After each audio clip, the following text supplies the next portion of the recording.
All right, what's going on, everyone? Welcome to the 20th episode of the 22 Shots of Moods and Horror podcast. I'm your host, Jeremy, aka NES Ruler 22, and welcome to the weekly episode of 22 Shots of Moods and Horror. Hope everybody out there had a safe weekend, and we are back with, a pretty big milestone here on the show. This is our 20th show, so that means we've done 4 months worth of shows, which is pretty fucking awesome that we've already been doing this for 20 episodes. I think that we didn't think that it would actually, turn out this well. And, all you guys listening to it, so we appreciate that. So this week is our Viewers' Choice Week. We'll be talking about 3 films that you guys recommended to us to watch. And we'll be giving you our opinions. I picked David Arquette's The Tripper. Moodz picked, what'd you pick, Moodz? The Fog? Well, I originally picked Calvary, Yeah. but it turns out that shit is harder than shit to find. What Yeah, the fuck was that? we couldn't rent it, guys. We tried to rent it, and we couldn't rent it. So that's why we didn't do that one. So apologies goes out to, I believe, Martin VP. I think he might have picked that. But yeah, it just wasn't going to work out for all 3 people. So then I changed it to The Fog. And then JP picked Pieces, which is an interesting Choice? Interesting choice. I know it's Adrian's favorite. I think it's his favorite film. No, his favorite film is Suspiria. Well, he always fucking talks about Pieces. I think it's just one of his favorite films. Yeah. So that's what we'll be doing on this week's our main reviews, and then we'll be talking about one pick of the week that we watched this week. The Moodz Swingz, which is this week's question, is the top 5 post-2000 vampire films. And we'll be talking about the news, of course, with JP, which is a very interesting week in the horror news. If you guys have been following what's been going on recently with one of our favorite franchises, and then you'll probably be knowing what we're talking about, and we'll get into that in a little bit. If you guys want to follow us on Twitter, you could do so at the 22 Shots Podcast. On Twitter, just search 22 Shots Podcast, and we're over there. If you guys want to follow us or do anything on that, we're always up there tweeting it out to you guys. And if you want to email us any questions or anything like that, you could do so at the 22 Shots of Moods and Horror at gmail.com. That's 22 Shots of Moods and Horror at gmail.com. So go ahead, JP, with the news. Okay, so yeah. The news this week, I think we should just lead off with the big story, the one that kind of everybody's talking about right now. And it was originally, this news is so weird to me because Andrew Ballina posted a video, posted a video on YouTube, and I shared it in the group page.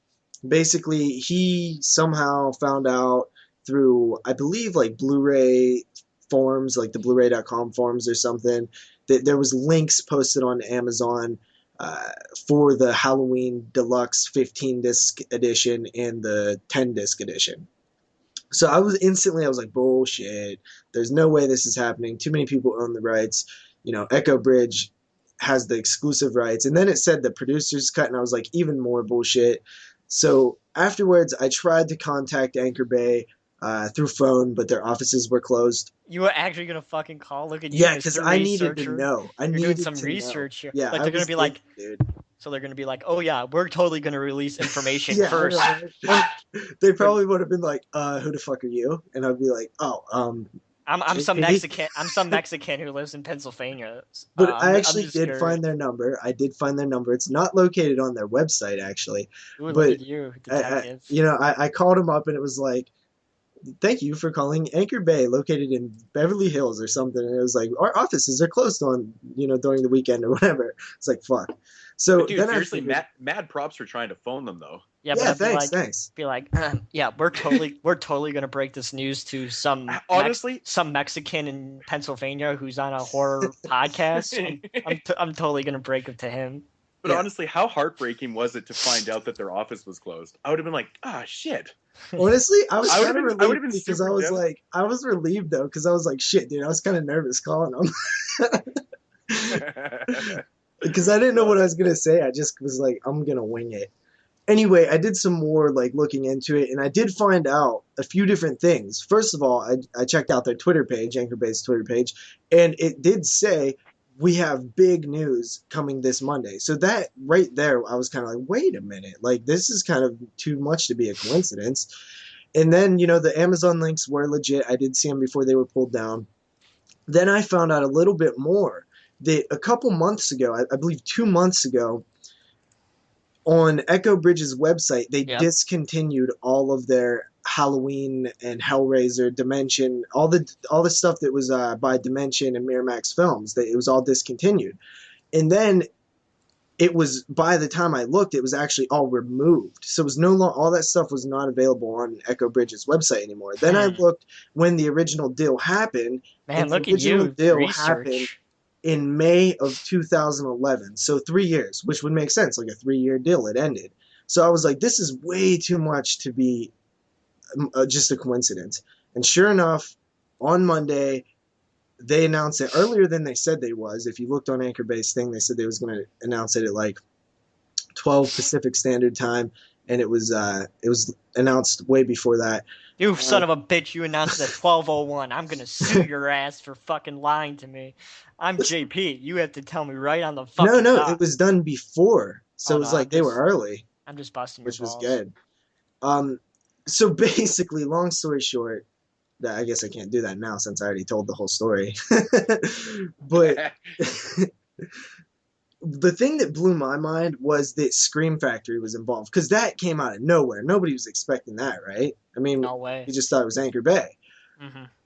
So it's official. The entire series in one box set, all 8 original films plus the Rob Zombie films, and it will be available, I believe, September-ish? September 23rd. 23rd, yeah. Yeah, okay. So there's 2 versions of this. There's the 10-disc edition, which is just all the films, and then there's the 15-disc edition, which is all the Halloween films, and then the TV cut of Halloween 1 and 2, and the mono track for Halloween 1 was reinserted or something. I know some fans were complaining about that in the last release.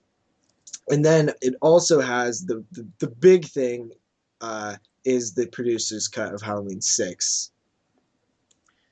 So yeah, so it's basically coming down to spending $120 for the producer's cut. Mm-hmm.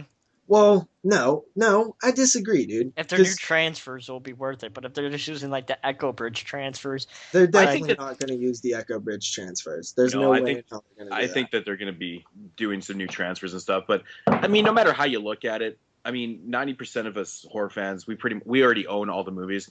I mean, I'm not going to deny the fact that having the whole collection in one box set, including the remakes and everything, is so fucking cool. But I already do have multiple copies of like every film. Same.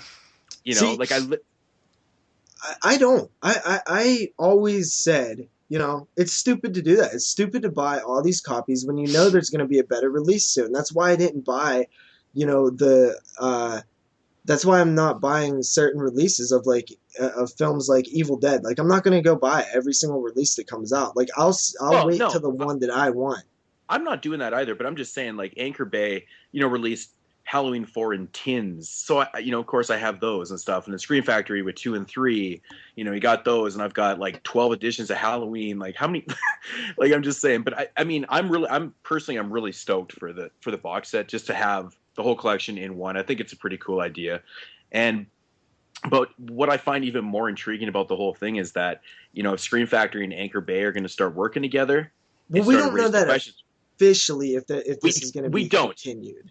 But this is definitely something that we can look, have our hopes up for, and the question got brought up even by you and me today, with Phantasm, maybe this is the start of something, who knows, but maybe it's not either. But I mean, it does kind of, give us some light, for stuff like that. So I think I actually don't see anything wrong with this release at all. Like, there is all the Halloween films in one place. That's a hook right there. It's not the hook, but it's a hook.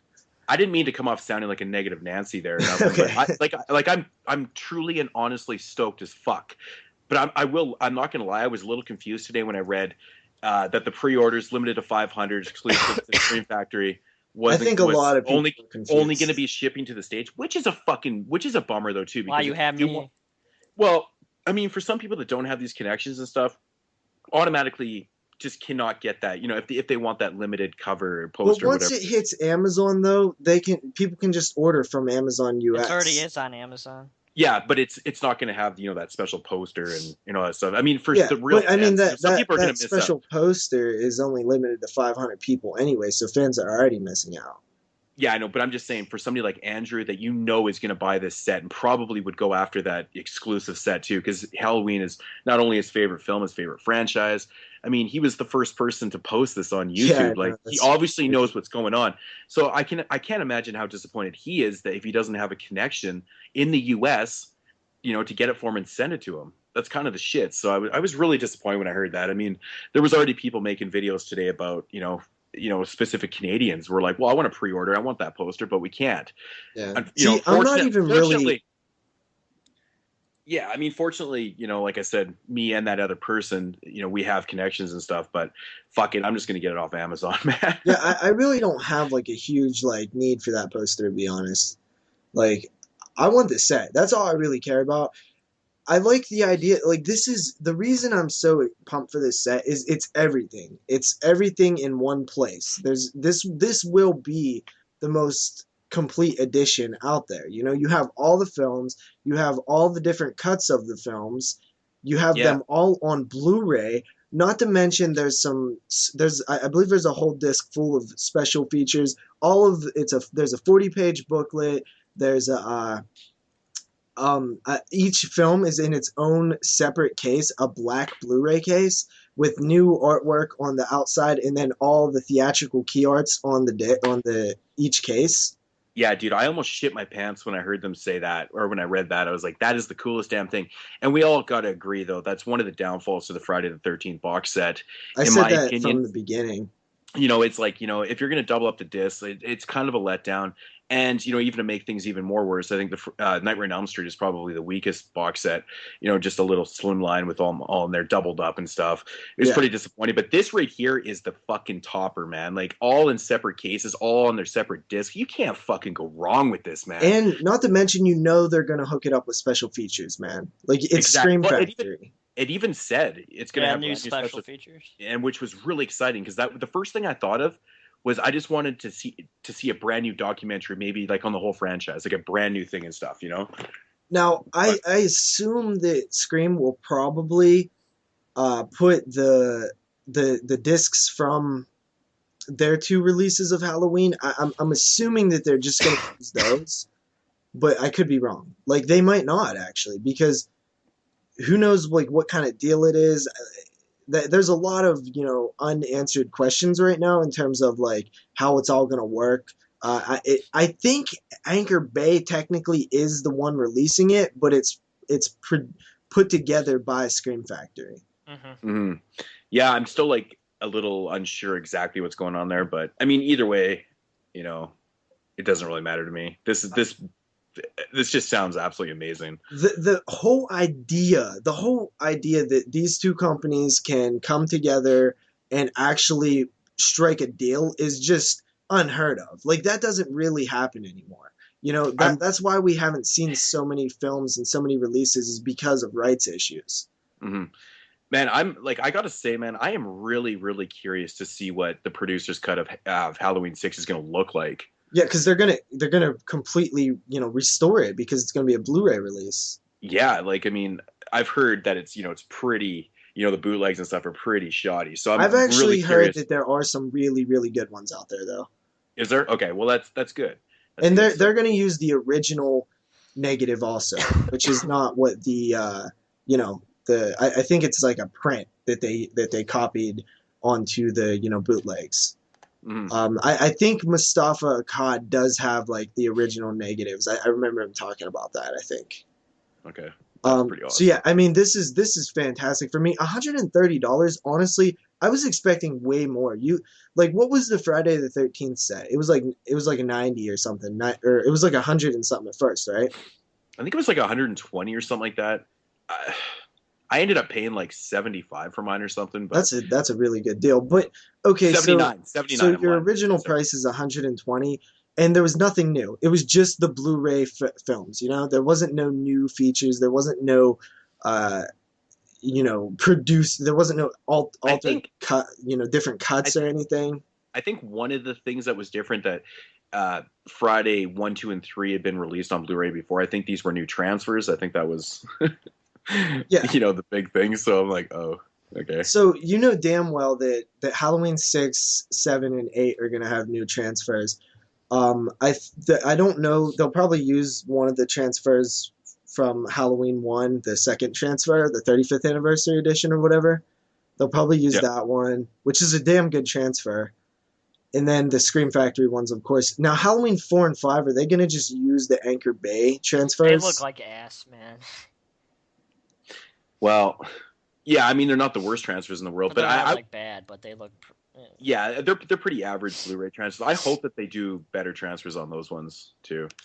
They're pretty average. I honestly think I honestly think by the time this is all said and done, the thing is we know Scream Factory and we know the type of stuff that they do. So there's no reason that this set shouldn't be completely amazing.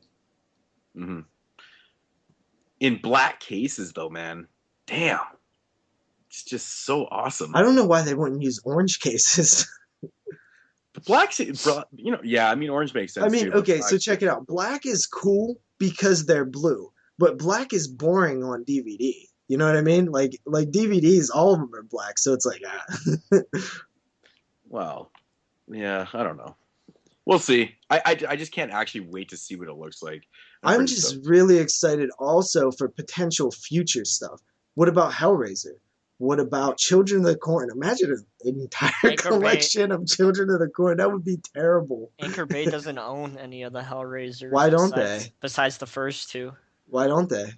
Echo Bridge owns all the other ones. Dude, the Echo Bridge deal was with Miramax Dimension. That deal's over. Oh, it's over? Yeah. So who owns the rights to... Are they public domain then? Who no, owns the rights? They're Miramax... Well, I don't know if they went back to Anchor Bay or if they're still with Dimension, but I'm sure if Anchor Bay could have got the deal with Halloween with the Weinstein Company, then why couldn't they do it with Hellraiser or whatever, you know? Mm-hmm. Who the hell knows? But let's face it, though, man. We all want to see that Phantasm Blu-ray box set come out in a brand new sphere. Yeah, I want a gold sphere. A gold sphere. Yeah, man. So you can like rub against it, JP, and stroke it and be like, "Yeah, I like my gold sphere." Why not? Really. Yeah. I wouldn't be surprised if we see more partnerships happening. So yeah, I mean, I think we pretty much said everything that we could say about this one. I think we're all like, I'm probably actually gonna buy this like day one. The suggested retail price is $169.99, but you can already get it for $135 once Scream Factory's and website. $119 on Amazon. Oh really? So is that for the 10-disc edition? Yep. No, 15 disc. Okay, so I mean 15 discs, dude. That's the idea that they're in their own separate case is pretty cool alone. Yeah, it's under $10 at Blu-ray, man. It's pretty damn good. So yeah. Dude, 15 freaking Blu-rays stacked on top of each other is pretty big. That's gonna be a big set. Hell yeah. It's the way it should be. Yeah, I don't know why more box sets aren't like that. I understand that it's more, it's cost efficient and stuff, but or it costs more to do it, but I mean, seriously, it just looks so much damn cooler. This is a huge release for them though, because the success of this will also just benefit their willingness to pick up, spend more money on things, because if this makes a lot of money, then they'll have more money to spend. I honestly can't see this not doing well, but at the same time, I can see it, kind of doing average too, because I mean, I was kind of surprised, man. I was kind of surprised that more people wasn't like super pumped for it. I love this announcement. I know David K wasn't very pumped about it. I think it's the price, man. I think when even at 120 or 130, like I don't find it too bad for what you're getting. I don't find it bad at all. Like I think it's a fantastic price. I was expecting way more. I was expecting like $170, to be honest. Well, I mean that's the actual retail price. Yeah, So, but that's not the price you're going to pay. Who pays No. retail? not me. I could think of one person who would pay $20 for Grown Ups too. But really, like I do think that it's a fantastic price. Like I have no beef with the price at all. It's worth it. I mean, you have 15 discs there. You have 10 films. That's a little over $10 per film. And then if you factor in the producer's cut, that's a $20 purchase right there. hmm Yeah, it's gonna be awesome, man. Can't wait. Isn't that kind of sad? People would pay $20 for a producer's cut of a semi shitty movie. No, not really. I actually like. I like it. Six, It's like my favorite after 2. Yeah, I think it's up there. And I mean Halloween after 6 3. is really grown on me. Yeah, I don't really like Halloween 4 and 5, but Halloween 6 is kind of grown on me. I like the head explosion scene. Yeah. Okay. So I guess we can move on. Correct. Yep. All right. The Omen is now becoming a made. Let me guess, TV series. No, it's going to be a movie, but it's a made for TV. The Lifetime channel. This is going to be a Lifetime channel film. It's pretty funny. How is this a Lifetime? Is it like in a world where 4 women try to help a boy who's possessed by the devil? The Omen. That was very, very poor interpretation of the Lifetime channel. It's all fucking like the Golden Girls and shit like that. Golden Girls kick ass, first of all. Second of all, I used to watch the Lifetime channel a lot as a kid because I had a mom who watched the Lifetime channel a lot. And I didn't hate everything that was on there. I mean, does it get a bad rap, JP? I mean, there was some alright movies on there. Some dramatic shit like 15 and Pregnant. I remember watching that as a kid. So is it a small miniseries? I think it's just it's a movie. It's like a spin-off following a young boy named Damien, now an adult, haunted by his past. Damien is faced with a series of macabre events and must finally face his true destiny. He is the Antichrist. His true inner demons. Yeah. Well, so, I mean, honestly, I don't know. To be honest, I wasn't a fan of the remake. I don't know how you guys thought of the remake. I haven't seen it. I haven't seen a single Omen film. On 6/6 of 2006. I do remember when it came out. Yep. Everyone will remember when it came out. Jesus Christ, JP, you've never seen any Omen films? Not one. Oh, man. Yeah, well, I suggest that you don't start with the remake. I thought the remake was pretty bad, actually. Oh, so would you fan. suggest I start with part 3 or something? Yeah, totally, man. You start with part 3. Go to part 4, which is... Obviously, I'm going to start with part 1. Yeah, part 4 was actually a made-for-TV film, I believe. Well, now there's another one. And it's Jeremy, fucking... quit effing with your mic. I'm sorry. It's not typing this week. Now it's fucking micing with my fucking mic. So it's my fucking fault. Seriously, dude, The Omen's such a great movie, man. You should really check that out sometime. It's great. Even the sequel's good. Like, part 2's good. Yeah. Check them out. Yep. So the thing with this is it's not us. We are not the target audience for this. We are the 40 to 55-year-old females are the target audience, or 20 plus females, because I know they watch it a lot too. Yeah. So I mean, we're not the target audience, but it's happening. I feel so bad now. Like, I'm not the target. They just don't care. No. It's like, okay, fine, whatever. Yeah.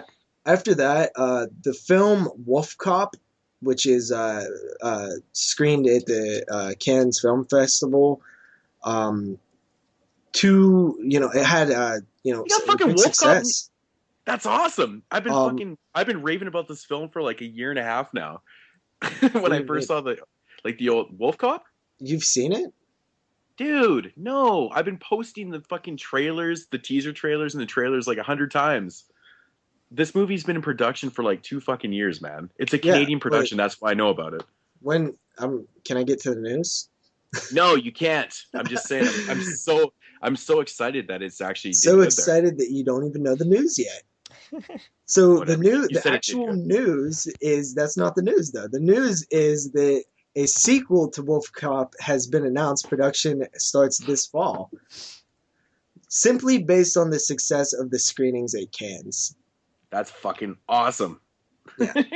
I can't wait to see it, man. It just looks so good. Well, Wolfcop opens in theaters across the country, if you want to call it that, of Canada, June 6, 2014.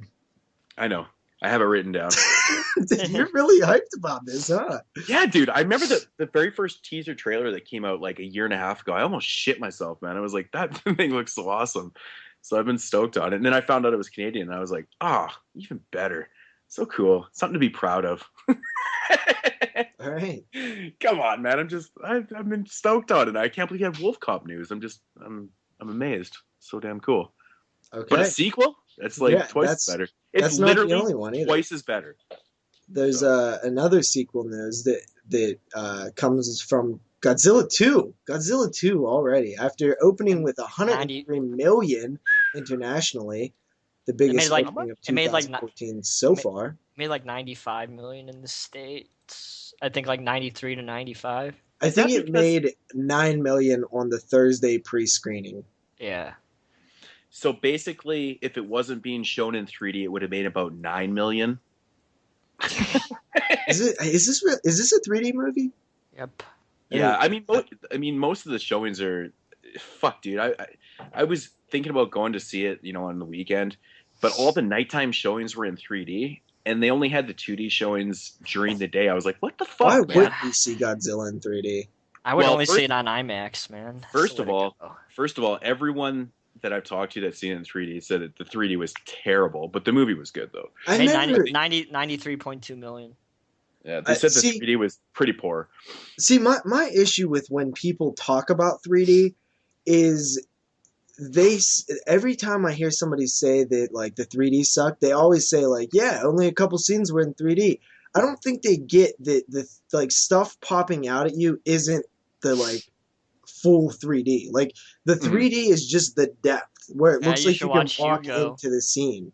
Like that's what I enjoy about 3D. It's none of the shit flying at me I even care about. I mean, yeah, it's cool here and there. I just like being able to look like I can walk into that world. Mm-hmm. But who knows? 3D might have sucked. Yeah, that's what I've been hearing. So, but I mean, it doesn't really matter to me. I mean, I'll eventually see it, most likely in 2D. I'll probably go to some matinee by myself. I was gonna go, but I don't. I mean, it's doing pretty damn well, and I'm sure that. Why would they not do a Godzilla sequel? I love it though, man. Godzilla's totally that film that you knew that was going to get the most mixed reactions. Like, I've literally heard people say it's the best movie of the year, and I've heard other people say it sucks so bad. Dustin Mills didn't like it. Dustin did say he didn't like it, and it's funny. And I've heard other people say that they really enjoyed it that I didn't think that would actually like it that much. So I'm curious. I mean, it doesn't matter. I don't really care, but I'm gonna go see it for myself. But you can just tell that this is gonna be a big one, though. Like, oh yeah, for sure. It's good that Godzilla is getting like more respect though. Like people are probably gonna see Godzilla, and now like all the Toho movies are gonna get popular, and Godzilla is gonna become like Godzilla again. Yeah, there's some 7-year-old kid who's watching Godzilla, and he's going to love it, and he's gonna go and rediscover all the 30,000 other Godzilla movies. Yeah. Hopefully, man. That's awesome. That's what always happens. That's why I don't have, a huge problem with a lot of redos. Mm-hmm. So yeah, after that we have the Wolf Creek director, the guy who directed Wolf Creek 2, is making a new film called, I think it's called The Jungle, and it's about two guys who go into the jungle of Bolivia and two friends, something. It doesn't look that interesting. Doesn't sound very interesting. Yeah, it doesn't sound very interesting either. I like that. Yeah. I mean, I think what it is it's like a survival horror type thing. You know, it's people trapped in a jungle, which does actually appeal to me. Like those are the type of movies that I like a lot. Mm. So, yeah, just figured I would let you guys know about that one. As long as they have to resort to cannibalism at some point. Well, if there's only two of them, I think it would be at some late point. Just, yeah. Who knows? Yeah, I mean, you gotta have cannibalism if you're. I mean, they could survival. always come across some random tribe in the bush and then feast. Yeah, true that. So after that, we have Amityville has wrapped up shooting the Weinstein Company / Dimension, their Amityville film. Are they still using Dimension like as a label?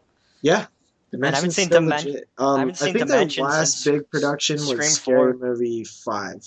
Oh yeah, I was gonna say Scream 4. Yeah, Dimension's still going. They have a sequel to the 1979 Amityville Horror, which is being directed by Frank something. He did, I think he was like a writer on Maniac, the remake, and P2, possibly. Okay, this is a sequel to the original Amityville film? Yes. Whoa. So what happened to So weird. Amityville 2, Amityville 3, Amityville 4, Amityville Dollhouse, New Generation, and are they just like saying, "Oh, those never existed"? Yeah, but the thing is with those later Amityville films, they weren't nothing really to do with sequels them. anyway. Yeah, Well, I know. Moodz watched the New Generation when he was at my house, and he said it was like fucking horrendous. Oh, it was awful. But yeah, I can see a sequel because I mean, technically, Amityville Part 2 is actually a prequel, so there technically is no actual sequel because Part 3 isn't related. Mm-hmm. So it does make sense actually. Come to think of it, but very cool. I honestly would rather see Amityville 2 like kind of redone. Is this getting like a theatrical release or? Yeah, I believe so. Yeah, theaters January 2nd, 2015. Interesting. I really love the original Amityville story, as in like the first story, the DeFeo story, not the Letts story, the family that's set in part 2. I like that story way better than like all the other stories. I'm not sure if we ever talked about this before, but I'm really curious on why they never made a sequel to the Amityville remake. If they're going to go back and make a sequel to the '79 version, it's going to confuse people. Yeah, I think. I mean, that's so far removed. 2005, dude. It's almost 10 years ago. Okay, but that's like people are going to remember though. But like, doesn't it make sense to make a sequel to that, or does it make more sense to make the sequel to the '79? Honestly, from the sounds of this thing, I don't even think it's going to be like a direct like sequel. I think it's going to be just like a story of people going back to the Amityville house. I don't think it's because I don't know, man. It just sounds like another Amityville movie. Okay, like, it doesn't sound like a full blown like follow up. Okay, my other question was, does it just feels that the Amityville remake, did it do really poorly or something? And no, I think it did good. It did real good. So why was there never a sequel to it? I don't understand. There was something to do. I remembered hearing about this years ago. I think it was just something to do with, because I know some of the later sequels, the Amityville sequels that came out after, were supposed to be related to, the original Amityville series. Like Amityville Haunting or whatever. Like the found footage or whatever. Like it's actually supposed to be related to the original one. And I know it was confusing the shit out of people, but like, it's fucking bizarre, man. It's weird. They just like remake this movie and then just kind of leave it alone. But they've been doing that, ain't it? I mean, like Texas Chainsaw 3D. Oh no, totally. But I mean, at least when they I guess true that. I mean, I guess they did kind of a sequel to the remake. That's why I don't really get remakes anymore. Is because the idea behind a remake, they're like, well, it's not a remake, it's a reboot. We want to reboot the franchise, but they never do anything after. They always just reboot it and then let it go until they, look at Friday the 13th. They reboot Friday the 13th to restart the franchise. They have a successful film come out. It makes money. Then they go and announce a sequel right after.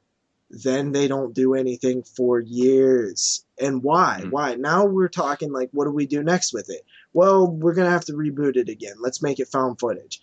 What? What are you talking about? That was your idea to begin with, was to reboot it. So why reboot it again? Stop rebooting things.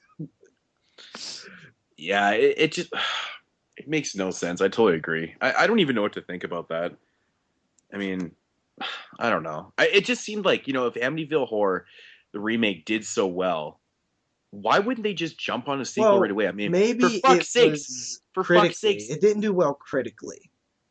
Okay, fuck the critics, man. Like, that doesn't even matter. I mean, if something's gonna make money, money's really where it's at. I mean, for these studios and stuff. I mean, Sharknado 2 hasn't even been made, and they're already announced Part 3. I think Sharknado 2's been made. Well, whatever, but there's already it's not out. Okay, let's put it that way. Coming soon: Sharknado 3, 4, 5, 6, 7, 8, 9, 10, and Sharknado X. But that's the thing, that they can manage to do those sequels so damn quick. Look at Godzilla. It's already been announced, and it probably will come out like next year. Yeah, they're probably going to jump on it like right away. 2006. No, not that long. I think 16. Because I think of it as one of those big movies like Planet of the Apes. Like, they announced a Planet of the Apes sequel right after it came out. And, we're still waiting. It's like finally getting here, but it's been years. Yeah. That was pretty good, that last one. Yeah, I don't know, man. I don't know what... See, the Amityville original remake... Jesus Christ, this is getting confusing. The remake of Amityville, was there a story to tell? Maybe they did try to do a sequel, but they just couldn't find an angle. So it's kind of like they never did one, I guess. I don't know.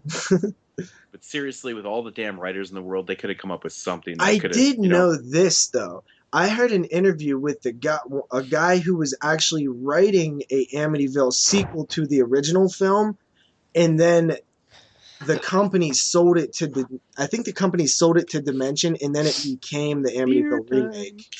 So originally it was going to be, the Amityville remake was originally slated as a sequel and got turned into a remake. Really? Yeah. That's actually quite interesting. Yeah. Okay, let's. I wonder when the guy was writing the movie if he had Ryan Reynolds in mind. I don't think so, because it was a sequel, not a. No, I meant even for the part, like the part of anything, Yeah. I actually don't mind the Amityville remake too much. I know we've had lots of conversations about this. I haven't watched in a while. Yeah. Okay, let's move on. Krampus, the Christmas Devil. There's Kevin Smith got his Krampus movie. Trick or Treat director Michael Dougherty has his Krampus movie, and now there is a third Krampus movie that I guess they took to Cannes and kind of showed it, some posters and stuff. Basically, this is an indie. It's already in post-production. Jeremy, a local police officer, pieces together the truth and realizes that his childhood kidnapper could be a creature of ancient Yuletide lore. Krampus, who is the brother of Saint Nick and the punisher of children who perform acts of unspeakable evil without repercussion. Can Jeremy kill Krampus and prevent more missing children? So another Christmas horror film, another Christmas Krampus movie. I'm down, I guess. I like Christmas horror. Mm-hmm. Yeah. Okay, so what the name of that film is actually just Krampus? Krampus, the Christmas Devil. Okay. So there was one that came out last year called Night of the Krampus. Was there? Yeah, I shit you not, man. It came out obviously in December last year. I believe it was a short film, but it is called Night of the Krampus, though. So that Kevin could be. Smith has his Krampus movie, and so there's actually 4 of them within 2-year span. This one is short, but I've been wanting to check this one out. I've heard actually lots of good things about it. So, yeah. Anyways, I just thought I'd throw that in there that there was another Krampus film. All right, the VHS trailer came out. VHS Viral. Mm-hmm. Oh, for fuck's sakes, just call it VHS 3. Yeah, I'm probably gonna start doing that. I actually really think that these stories sound kind of cool. We I like have the ending. a deranged illusionist who obtains a magical object of great power, a homemade machine that opens a door to a parallel world. This one is probably gonna like sounds like my favorite. Teenage skaters that unwillingly become targets of a Mexican death cult ritual. Come Ooh, on, man, that sounds so awesome. Oh, that J- one that already sounds like my favorite. JP, are you gonna be in like the background, like with like your copies of like Texas Chainsaw 3D, like flicking off everybody that's like watching and be like, this movie doesn't suck. Probably. So so the teenage skaters, like I was a skateboarder. I skated for years, loved skateboarding, Me and I too. love where they're So did filming I. it. It's in those. I think they're filming like in the thing that Terminator 2 with the bike chase, like one of those things in like L.A. or wherever the hell it is. Nice.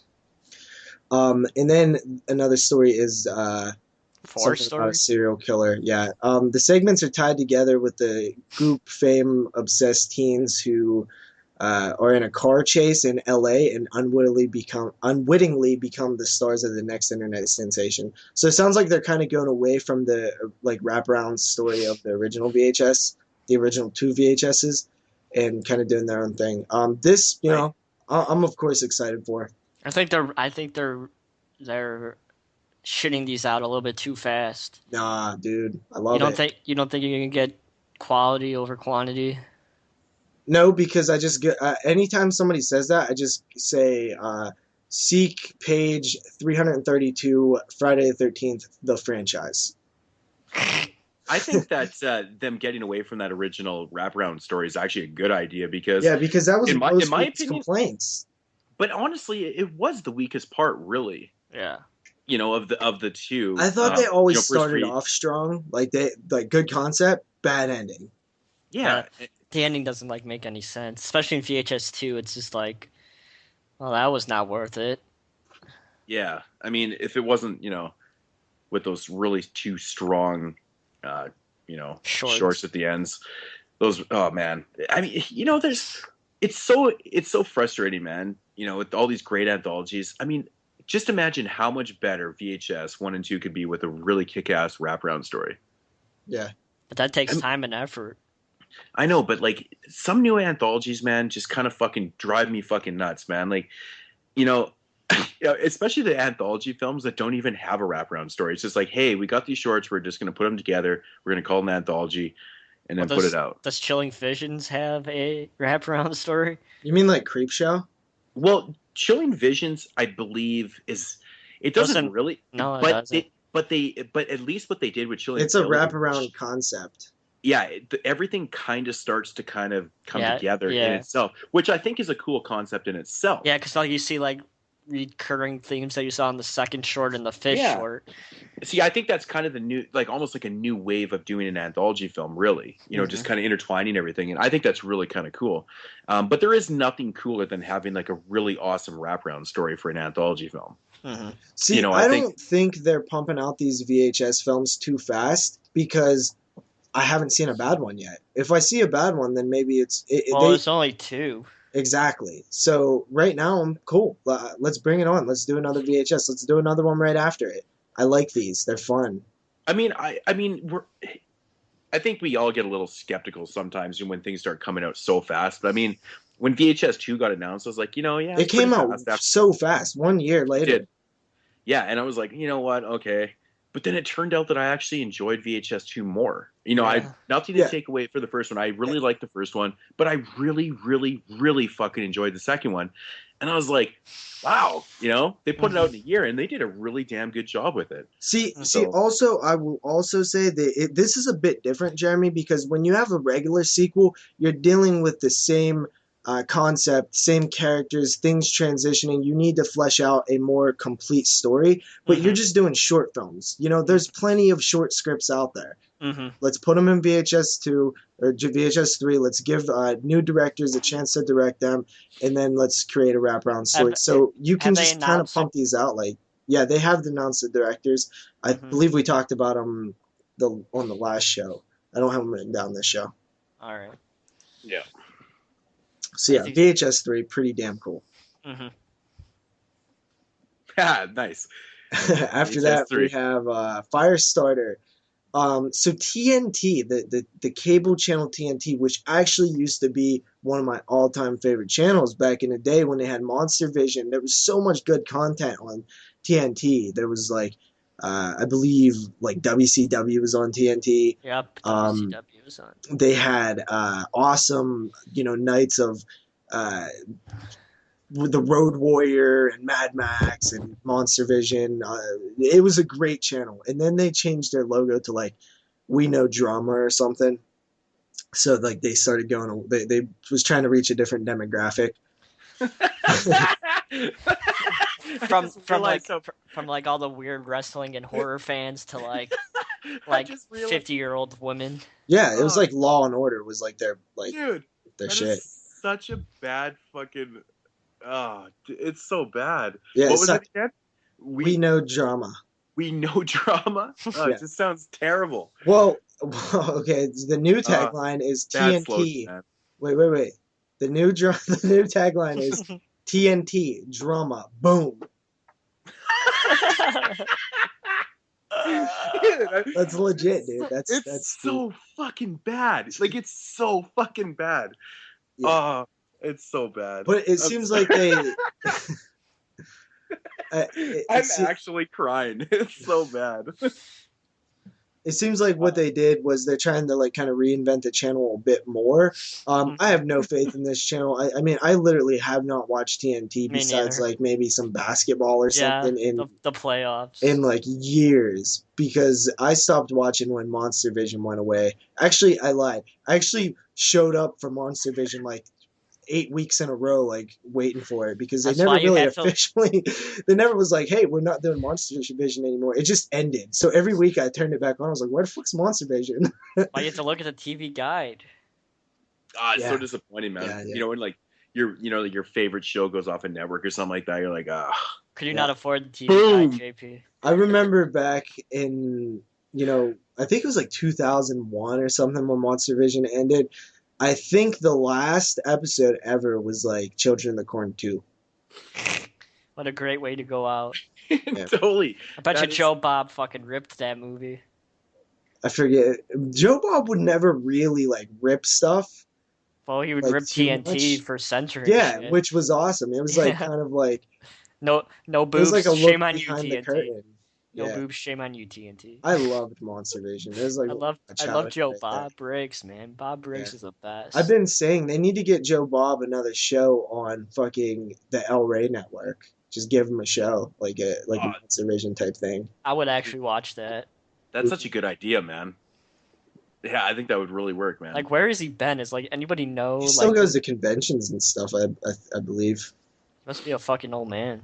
Yeah, I hear he's like pretty crazy now. Yeah, maybe that's why they don't want to give him a show. Yeah. Basically the news for this TNT thing was I don't even know if this is horror, but they're doing a follow-up to the Firestarter novel, and it's gonna follow some people and a young girl with the ability to do whatever. I never. Drew Barrymore grown up. So they're making like a TV movie. Yeah, I think so. So there actually is a sequel to. It might be a Firestarter. So this is technically it's like called a Firestarter Rekindled. Rekindled. Yeah. What the fuck? Can we get any cheesier tonight? This is so bad. You get a Kindle Fire. Wasn't it made for the Sci-Fi Channel? I believe Firestarter 2. What the fuck? Rekindled? How perfect! That's so bad. It's like, are they gonna get sued by Amazon because they used like Kindle and Fire? I think this was before the Kindle, so they probably would sue Amazon. Man. So yeah, so bad. This is gonna be called The Shop. It just sounds. It's not interesting. Yeah. Who remembers Firestarter and who gives a fuck about Firestarter? I thought Firestarter was pretty good. Isn't it? Yeah, but who remembers it besides like people in our group? I don't know. To be honest, I don't remember the sequel like at all. But I remember the first one though. Okay, so after that we have Rob Zombie's 31. Now, Oh, I man. did Why'd read you save that this for last? this isn't last. Oh, so why aren't you saving this for last? Because, so I guess Bloody Disgusting did confirm that it refers to October 31, which is How do they Halloween night. how do they confirm that? Their sources. I don't know. How Did do they they? call Anything? did they call Rob Zombie and be like, "Yo, Rob"? Probably. Or did they call Anchor Bay like you did and be like, "Yo, No, what's up because with they're this?" like the number one, highest, I guess, like traffic um, horror website out there. So I mean, they have connects. Yeah, But I'm just fucking with you. Well, that's good to know. So is but it gonna yeah, be so Halloween no, 3? no. I believe they also said that it's I'm not sure if they confirmed that it has nothing to do with the Halloween film series, but I want to say that I did read that. So it's not Halloween, but it is On on Halloween Day. Halloween. I have to say though, how fucking funny is that though? If it is Halloween 3 and that movie comes out right after the box set, the fucking box set's obsolete. Yeah. It's not the complete fucking thing anymore. Come on. Bullshit. Well, that's the problem. Nothing will ever If be you'd like- complete with a franchise because there will always be another sequel. I mean, I guess, yeah, true. True that. But I mean- anyway, I hope I really hope it's, I mean, there is some part of me that kind of wishes that it is Halloween 3, but at the same It's not time, going to be. at the same it's time, not. I'm leaning towards that it's totally not. Like, I know that it's not going to be. I hope it's a cool clown story. So that would be fucking awesome. I hope Yeah. it's something original. Like Yeah. we had this conversation on the group chat and stuff, and is it a prequel to fucking House of a Thousand Corpses, a sequel to Devil's Rejects, whatever.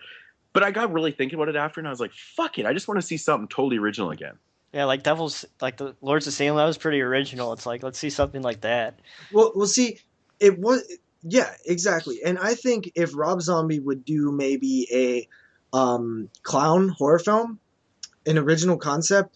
I mean, yes, Lords of Salem was an original idea, but it's not at the same time because it's all things we've seen before. But I like those things, so it's cool. I'm cool with him doing a clown film or something because we just assume that it's a clown film from the image that we got shown. But yeah, an original film with probably inspired by the shit that he likes. He did email his fans who were part of like the newsletter or something and say, for the hardcore fans who want it nasty and brutal. You know what? I would have responded Fuck yes. one word: carnival. Yes. Yeah. Make a fucking carnival horror film, man. I think Rob Zombie could make something pretty damn cool just based in a carnival. Yeah. Yeah, I mean, we see glimpses of it in House of a Thousand. Yep. Exactly, but just totally just do it to the fucking nines, man. I think it'd be Fucking amazing. it'd be so cool, I'm man. just so glad that he's not wasting his time with a hockey movie because I don't want to see it. Yeah, same with Kevin Smith. I think that whole idea of a hockey See, movie I died. would want to see a hockey movie done by Kevin Smith, though. Yeah, because he's a hockey fan. Yeah, but I mean, I'm sure Rob is too if he wants to do a hockey movie. Yeah. Yeah, he probably is. But yeah, I mean, unless of course, what did I say? Like, zombie clowns versus Nazi. I don't know. You can make a hockey movie with zombies. I don't know. Sounds ridiculous. I but I'd like watch Rob's films because I know it's gonna be like a legit horror film that's like lacking comedy. Like there's funny moments, but I know it's not gonna be like a comedy horror, which I'm like happy about because I think that there's a lack of big horror films with like no comedy in them. Mm-hmm. And it's guaranteed to be like brutal and like nasty, like you just said. Like Devil's Reject was pretty brutal. I don't know how he's gonna top that, man. Yeah, dude. Devil's Rejects was like the first like extreme movie that I ever seen. Like where I was just like, holy. Yeah, me and my grandma were like sitting in the movie theater going, "This is like one of the most fucked up movies we saw like in the theaters." Like, yeah, because the it was time. mainstream too, which is just like wow, like you look at it now and it's still surprising like what is shown in that it made in horror. Yeah. Like, me and my grandma were like, damn, this movie has a lot of boobs and fucked up shit in it. Yeah. I love Devil's Rejects. And, I pretty much that one miss is Halloween 2, but you know that like Rob Zombie with his original stuff is, you know, Yeah. 3 for 3. Man, I love House of a Thousand Corpses so much. I think it's such a modern day masterpiece. I've said that many times before, and I'll Yeah. stand by it. Mm. I love that film, man. I have It's my good. issues with it, man. I It's think good. that whole end is just. You know how that ended. You know how you know that ending is bad is because in Devil's Rejects it completely strays away from that whole idea of there being all these goddamn people underground. Like they never mention it. The cops never find, like it's just, you can tell that it was a bad idea, and probably has something to do with studio intervention, because I heard that film was like plagued with that. Oh yeah, there's a lot of issues I there. hate that ending, dude. It really bugs me. It makes no sense at all. No, it doesn't. But you know, to be honest, I don't really. It doesn't bug me. I know But Moodz. it's such I a know huge Moodz. scene, though. It's I know- a really big It scene. is. It is, and it for some weird reason, I totally understand where you're coming from, but at the same time, I'm like, it doesn't bug me. Yeah, I know Moodz. I don't know. I know Moodz has the same passion of that film like I do, but Yeah, man. And to be honest, it's seriously to this day Best one of the Blu-ray. one of Yeah, the best it is. Blu-rays ever. I It's so would good. totally agree with that. Yeah, But it's yeah, crazy. I mean, I have my issues with the film. I still really, really like the film, and it would probably make, you know, my top something. But I just have certain issues. So yeah, now the trailer that came out for that, you know, it goes through the history of his films, you know, like House of a Thousand, Devil's Rejects, Halloween 2, El Super Beasto, you know, it goes through all this his films he did. And then it's like, what do you like, if you do you so you're pretty sold on it being something original. I am too. I think that's what it's gonna be. Yeah, me and you said that right off the bat. Remember Yeah, on like the poll? Like I said that was going to be something original. Yeah, I honestly would like. I know people are like, I want a, you know, House of a Thousand prequel. I actually don't. If it was Halloween 3, I thought it would get leaked already, and we would know it was Halloween 3. Somebody would leak it somehow. The only thing that I was thinking is, you know, Halloween 3 did just get announced, so it would make sense if he was going to do a Halloween 3 that it would be at this time. But I just think that he's so like done with that, man, that it's just not something he wants to return to, unless it was like for a shitload of money, which I'm not even sure that the Dimension would want to go in another Rob Zombie direction anyway. Because from what I understand, H2 didn't do like that well, right? Oh no shit, because it sucked. To put it blunt. Fucking made no sense, that fucking movie. I won't go to say that it absolutely sucked, but it's the opening sequence. The opening sequence was the only cool fucking part. So no, I disagree, man. There was a lot of like good stuff there. Like we talked about it before. Like what, seeing Michael talk?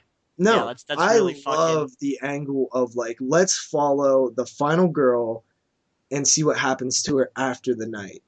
You know, because we always see the final girl on the night of the craziness, and then if there is a sequel, like, you know, Kristen in Elm Street, it just follows her as she's like now in a school with a bunch of new people. Like, it never Halloween really 2? Shows.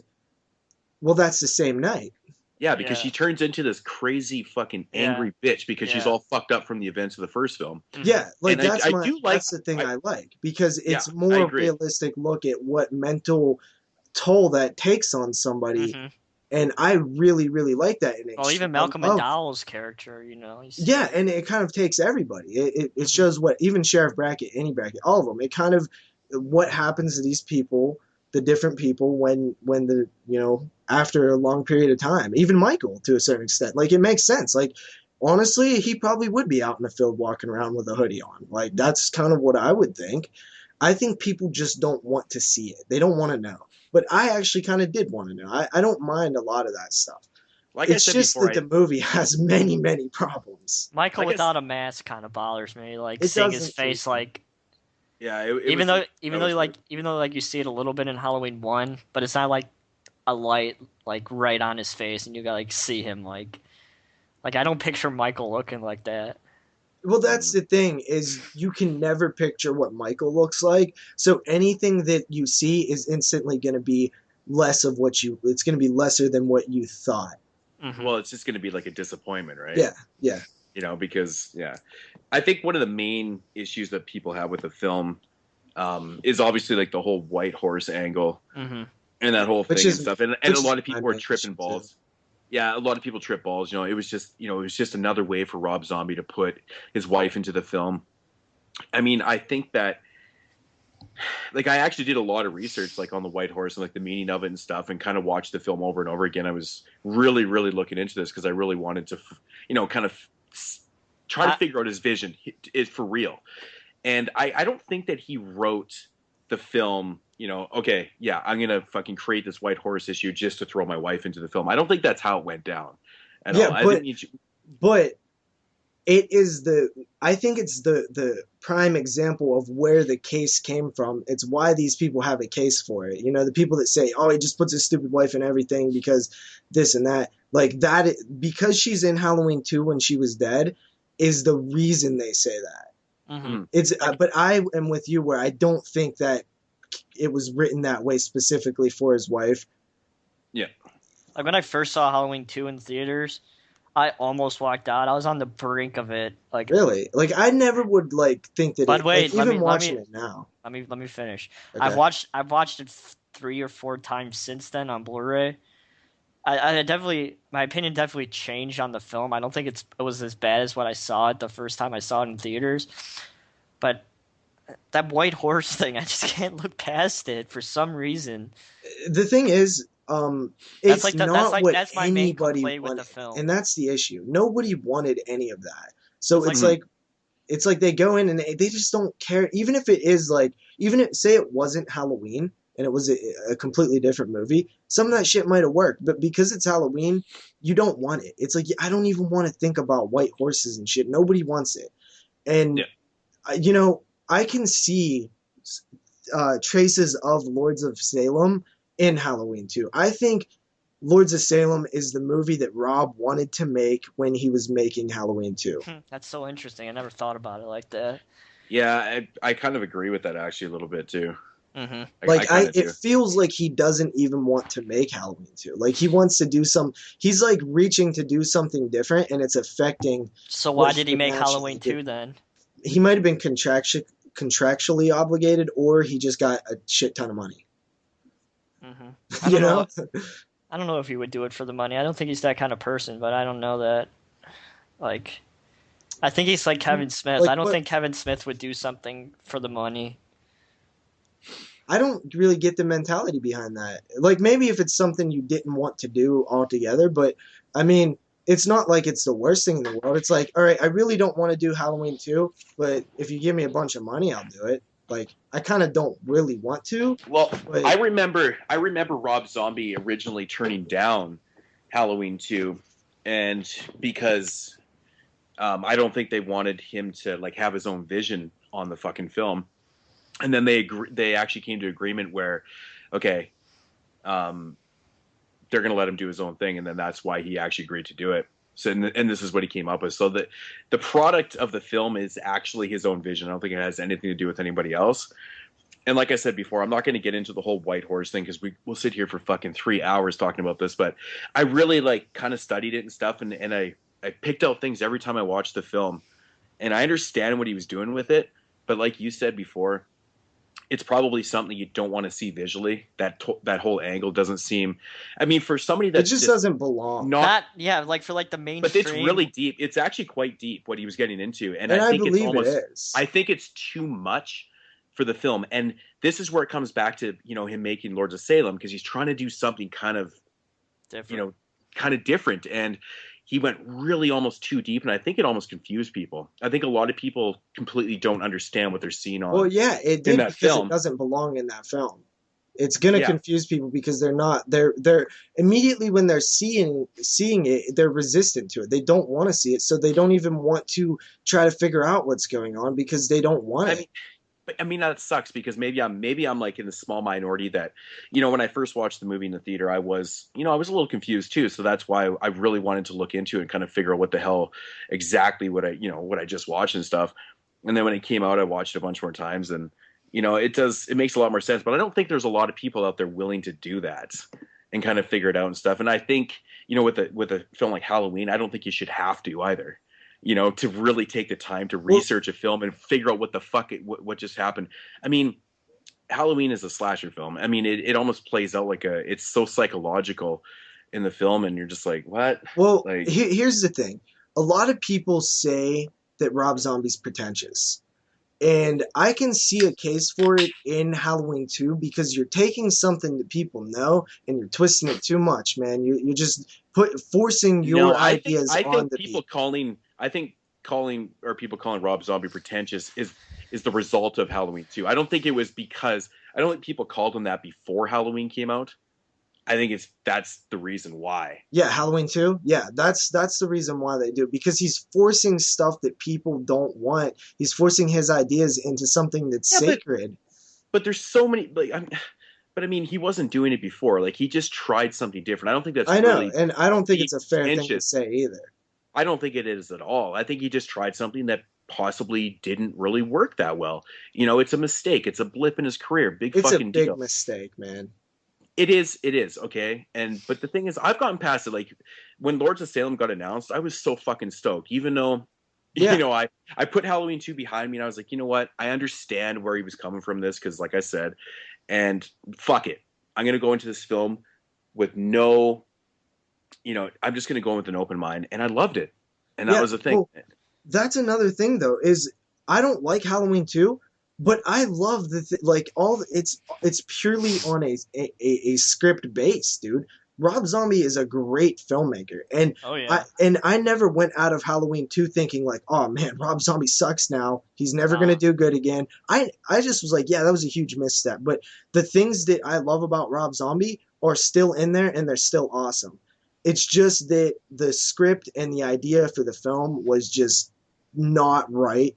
But going into Lords, I was like, I never thought that Rob Zombie couldn't do a good film. Like, I knew that he could, because he showed us in House of a Thousand and Devil's Rejects and the Halloween remake. It was just a misstep, but it never at one point do you see something in there that shows a decline in filmmaking. It's just a bad idea. Okay, yeah, I mean, it's Rob Zombie's Eyes Wide Shut, I referred to that to my buddy one time, and he fucking laughed so hard. I was like, because Kubrick, man, I mean, in my opinion, never really had a bad movie, a film in his career that was shitty. I never really seen. What about Spartacus? I like Spartacus, actually. I think that's only half of his movie. You know that, right? Oh yeah, Anthony Mann is the other directed the first half. But it's not even the worst thing. Like, I don't think it's a terrible fucking film at all. But like, Kubrick's one of those guys that he just kind of ended his career like on a very low note. I'm not saying that Rob Zombie obviously ended his career on Halloween 2, but it's more of a joke. Let's not look into this too much. Yeah, I think that what the hell was I even going to say now? You got me all sidetracked. The Eyes Wide Shut comment fucked you up. Yeah. So shit, I'm looking forward to new Rob Zombie stuff.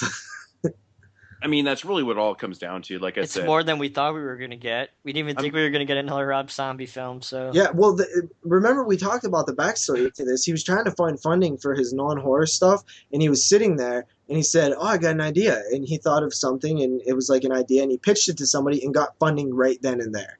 So that just goes to show, Rob, people aren't interested in your non-horror stuff. Sorry, bud.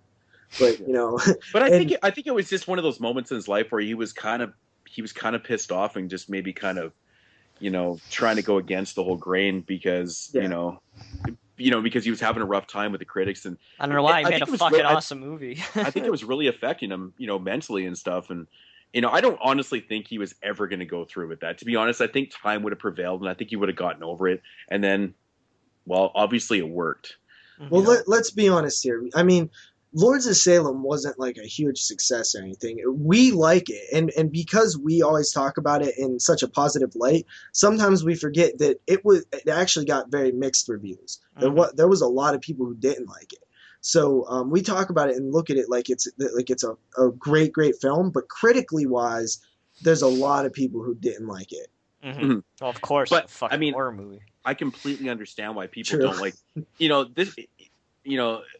Lords of Salem is one of those films that I completely understand why people like it and why they don't like it. Yeah, especially the ending, man. I can see why people. I love the ending. ending. I know, See- but I could see how like critics would be like, "Why am I watching dudes jerking off dildos and seeing naked Well, fat ladies?" at Well, the I end?" thought you meant the actual like I don't love seeing guys jerking off dildos, but Yes, JP, you understand what I'm saying. dude, whatever, it doesn't bother me. But no, seriously, Not Mad 87 Rider.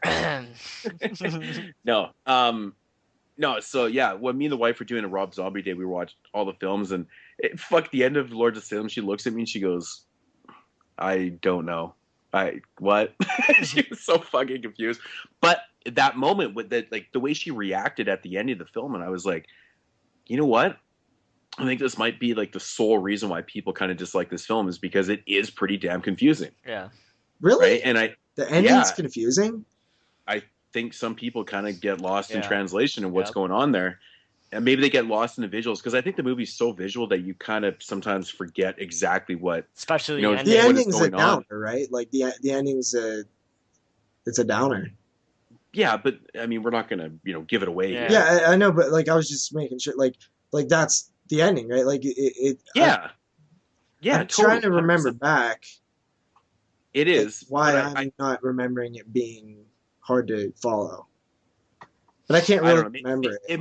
I think it might have a lot to do with the events leading up to it, like the visuals and stuff with like, Yeah. the little mini devil and the rubber penises. Like there's a whole pile of visuals in there that are like you can't help but notice and kind of like get distracted by it. Well, guys, You know, I don't think we need to do a Rob Zombie show now. We just covered his like whole film career. Yeah. It's not are very we still much. doing the news right now? Yeah, Yeah. we're still in the news. We got one more piece of news. I mean, hour- I could hour sit and here and 10 talk minutes. about Rob Zombie Okay, all day, we should but I think we probably- need to move on. Yep. All right, so Bloody Disgusting, this is an exclusive by them. They talked to Sean S. Cunningham, of course, from Crystal Lake fame.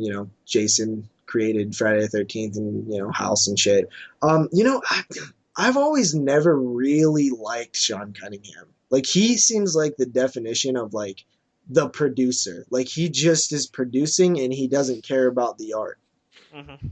I think at one time that he was actually probably kind of into, hence him, directing films and stuff. But yeah, I think once that portion of his career was kind of. Well, I heard an interview with Todd Farmer once, and he said that he was writing Freddy vs. Jason originally, I think, and he said that he was writing for Sean Cunningham, and Sean kept, he was paying him like $2,000 a month to write for him, write all these different scripts, and Sean didn't want him to do any horror. He was like, no, don't do horror. Write a story about a farm boy in this town and do this. And the reason is because he was chasing like an Oscar or whatever, an award. Like, and I don't like that. That it just He lost the I fucking hate faith in the horror films. well, he only had the faith as like a financial gain. Like it was never like Yeah. And it was just like, Basically he was never like that huge fan of the genre, and you even then see before it he made in Friday the 13th. in the like he was I believe Todd Farmer even said like Sean was embarrassed of horror or something. So like eventually he came back around to it, probably when it made money, but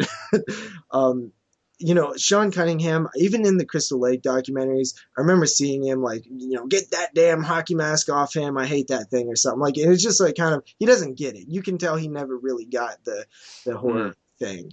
It was just money to him, which is fine if you're a businessman, but that it means that I don't care for you as much in the horror world. Okay, so anyway, Bloody Disgusting interviewed Sean Cunningham and was talking about the new Friday the 13th series, and basically some of the things he says is there will be a relationship between Pamela and Jason, and we see how all that plays out.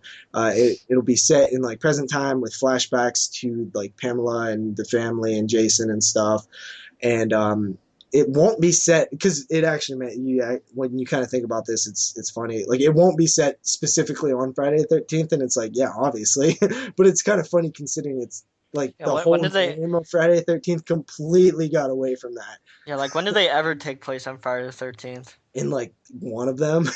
Yeah. Because what like the first, like the second, I guess part 1 does, part 2 does, but isn't like part 2, 3, and 4 like all is like in the same like week or something? Yeah, possibly. Shit. Because like after he gets And then the axe in the head, it's the same night in part 4. You know, after he gets the axe in part 3. mm-hmm. Anyway, he also says they ask him, "Do you have is Tommy Jarvis coming back?" And he smiled and said, "I'm sorry, who?" And said, "Stay tuned." So probably Tommy Jarvis is going to be, or at least the main character, which is good for me because I always thought that Tommy Jarvis was like the great, protagonist to Jason. Mm-hmm. Nice. And then he, goes on to reveal some more stuff like what are we going to have? Masked Jason, Baghead Jason, Zombie Jason. What are we going to have? And he says he assures the fans will be more than satisfied. Jason Voorhees is an integral part of the series and will be definitely be in character.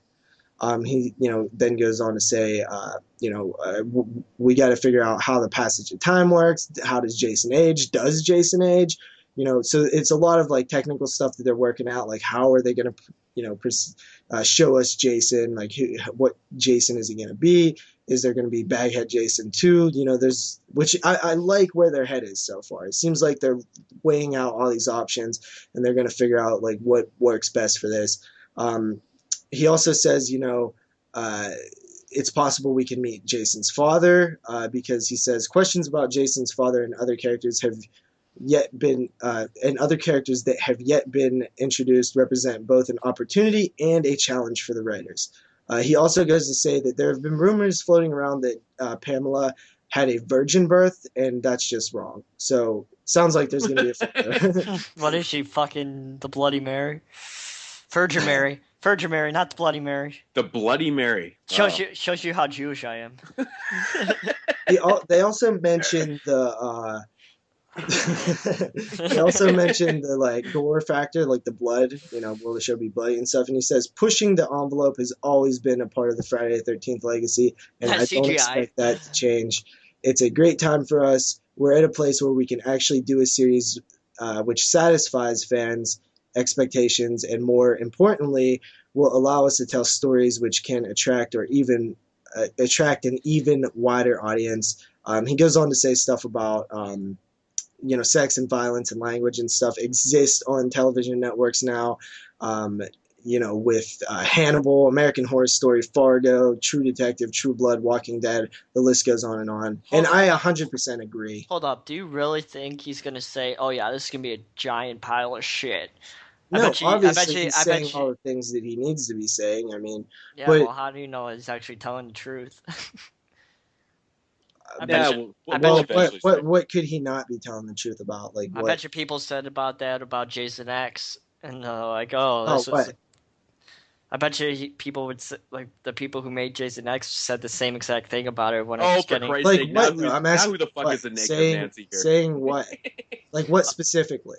Oh, like fans will be satisfied with the with the way the series is going and all that. No, but he said fans will be satisfied with the way they with the question was, will we have Baghead Jason, Zombie Jason? What he's saying, CGI Jason satisfied. So basically, what I get from that is he's saying like we're probably going to do all of them. Like we're going to have the Baghead Jason for the. I want to know who's playing. We're going to have the hockey mask Jason for the hockey fans, for the hockey mask fans.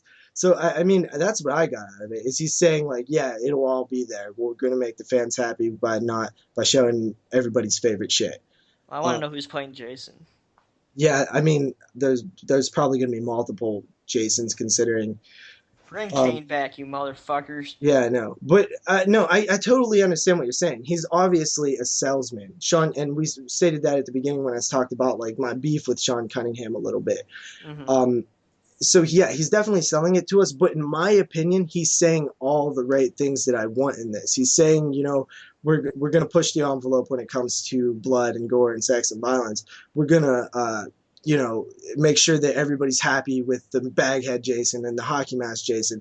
We're going to maybe answer questions about Elliot a lot. What was his name? Elias Voorhees, Jason's dad. I forget his name. I think Sean S. Cunningham's got somebody writing for him. Yeah, he sounds like Charles Mann. He's got that White House writer. Yeah. It sounds so good, but I don't know, man.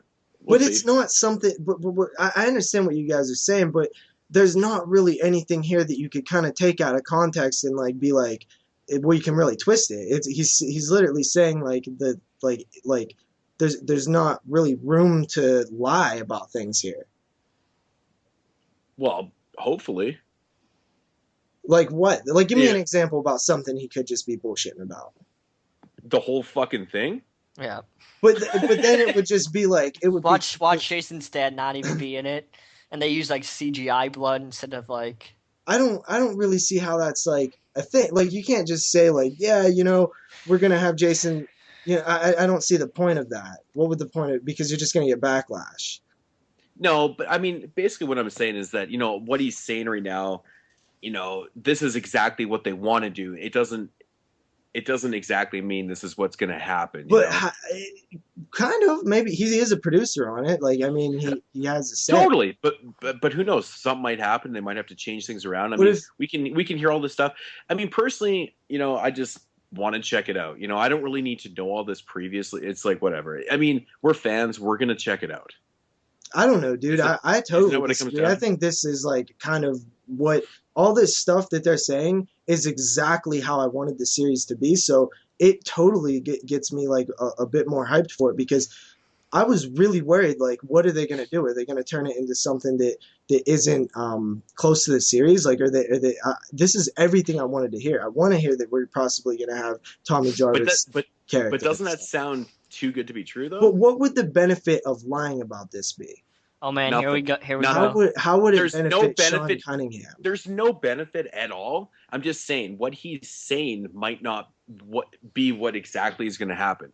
He's telling you everything that you want to fucking hear, but then later on down the road, when something that doesn't happen, doesn't happen that he's saying, and he'll have a response for it. Yeah, but what I'm saying is I just don't see a reason for it to, maybe it won't be exact, but their head is in the right place is what I'm saying. It's like everything that he's saying doesn't have to come completely true. I'll be okay with that. But it sounds like the ideas and the concepts are where I want it to be. So I don't really see a point in saying all this for nothing. Like there's obviously some truth to it. What would the point of saying any of this be? No, I totally agree with you. I'm just saying it doesn't necessarily mean this is what's going to happen. Like you can say anything you want, but who knows? Right? That's all what it comes down to. It just sounds with like everything in the world, though. Exactly my point. Like, how many times do you read and hear things? You're like, oh yeah, fucking rights, and then oh yeah, you're a little disappointed when the product comes. Who knows? Yeah, but I'm just playing devil's advocate. I'm just playing devil's advocate. I think it's a little different when it's like something that's already in production and that they're shopping for a channel and stuff. Like, I mean, but it doesn't mean that any that shit could get changed in a second. But it doesn't mean that it's not either. Like, what totally 100%. When you have a concept for a show, I don't see like what how drastically can it change? Like what would the reasoning for changing something that drastically be if you're coming out and saying these things? I don't know. Money? I don't know. It doesn't. Money? Like how? Like with everything though, man. There's always things that get changed in productions, man. Like, okay, he's saying all this like now, drastically like that much after it's this close. Like this isn't like something that's like, oh, like sometime down the road we're gonna do all this. Like this is in production. Have they written the actual screenplays to these episodes and stuff? Or I think they're in the process of writing screenplays now. So they're in the process. So anything could change right now. Yeah, that's all I'm saying. I understand that you're saying anything can change, but really, do you think it's going to change like that drastically though to be a completely different show? Not drastically. If this is their idea behind it, and it's like they're going with that idea, so they're talking about this idea. That seems like it's the idea they're going with. Why would they be talking about all this stuff if he was nervous that they was going to change so much of it? Well, because you got to get fucking people like you to be like, oh yeah, this is exactly what I fucking want. Like he's fucking, it's like with anything. I mean, who knows? He didn't say specifically what he's going to do with the Jason thing, but I mean, what are you leaning towards? You said fans aren't going to be disappointed, so we're going to see the Jason mask. No, the question was, what kind of Jason are we getting? Mask Jason, Baghead Jason, both? Mm-hmm. And he says, I assure that the fans will be more than satisfied because Jason is the most integral part of the series and will definitely be in character. That response is too perfect. It's too perfect. So Yeah, maybe we'll get obviously you can't, but the thing is, like, you can't say too much. You can't say definitively this is what we're doing, but you can see that their ideas are in the right place, is what I'm saying. Like, yeah, it can change a bit, but if all of their ideas are surrounded in this one area, why would they say them if they didn't have? Because me just being hyped isn't gonna really, once the show comes out, if it you got, it's not like a movie where once people see it, then they make their money. You have to consistently bring people back. So I think it's a little different with a TV show that you're expecting people to show up week after week. Then you can't really just straight up lie about these things and change everything because people will go away. Well, I mean, of course you couldn't, with after shit starts airing and all that type of bullshit. But I mean, leading up to it, man, anything can change. Who knows? I mean, like I But said, you got, I mean, I understand everything can change, but it seems like you guys are saying like it feels like you guys think it's more like mostly bullshit. no. I'm not saying it's mostly bullshit at all. I'm just saying everything sounds exactly too perfect. That's all I'm saying. Like he's saying pretty much exactly what you want to hear, but deep down inside, I got to question a little bit. I mean, of course you're going to hype up things. I mean, there's been millions of cases where you've heard one thing is going to happen and then it doesn't really happen like that, and you're like, oh, okay. But maybe this is one of those cases. Maybe it's not. Who knows? I understand, but with this much information all laid out, it almost seems like counterproductive to then change it. Like it's gonna be more work to But change this is it just than, all. But this is written on paper, though, right? Like you said, the scripts and stuff are not written. So they could. I don't know. They might. I don't know for sure. But I mean, yeah, who They knows? said they will be releasing more information around Comic-Con. So I mean, that's what, like, this summer. Uh, I honestly don't think they're going to stray too far away from the stories and concepts that they have. I mean, I hope not. I hope not. But the thing is, I hate getting my hopes up too high about something and then absorbing all this awesome information. You're just like, fuck yeah, and then all of a sudden it comes out and you're like, that's not But really even what I if was they, expecting. but the thing is, even if they did do all this stuff and they did everything that I want, it still could be a bad show just based on casting. I'm like excited because Friday the 13th is my favorite series, and I know who Sean Cunningham is, but to me this stuff sounds like it's really where they're going. Like, it sounds like the territory they're going, because I don't see a point to have all of these different ideas that are all similar and to not go that way then. Touche, but I'm just saying, I want it to work. I mean, I don't want anybody out there listening to be like, oh, Moodz fucking doesn't want the shit to work. No, of course I want it to work. But at the same time, coming out of Sean Cunningham's mouth, it's like, I mean, so honestly. It sounds like to me that I kind of convinced you guys that Sean Cunningham is kind of like a money guy.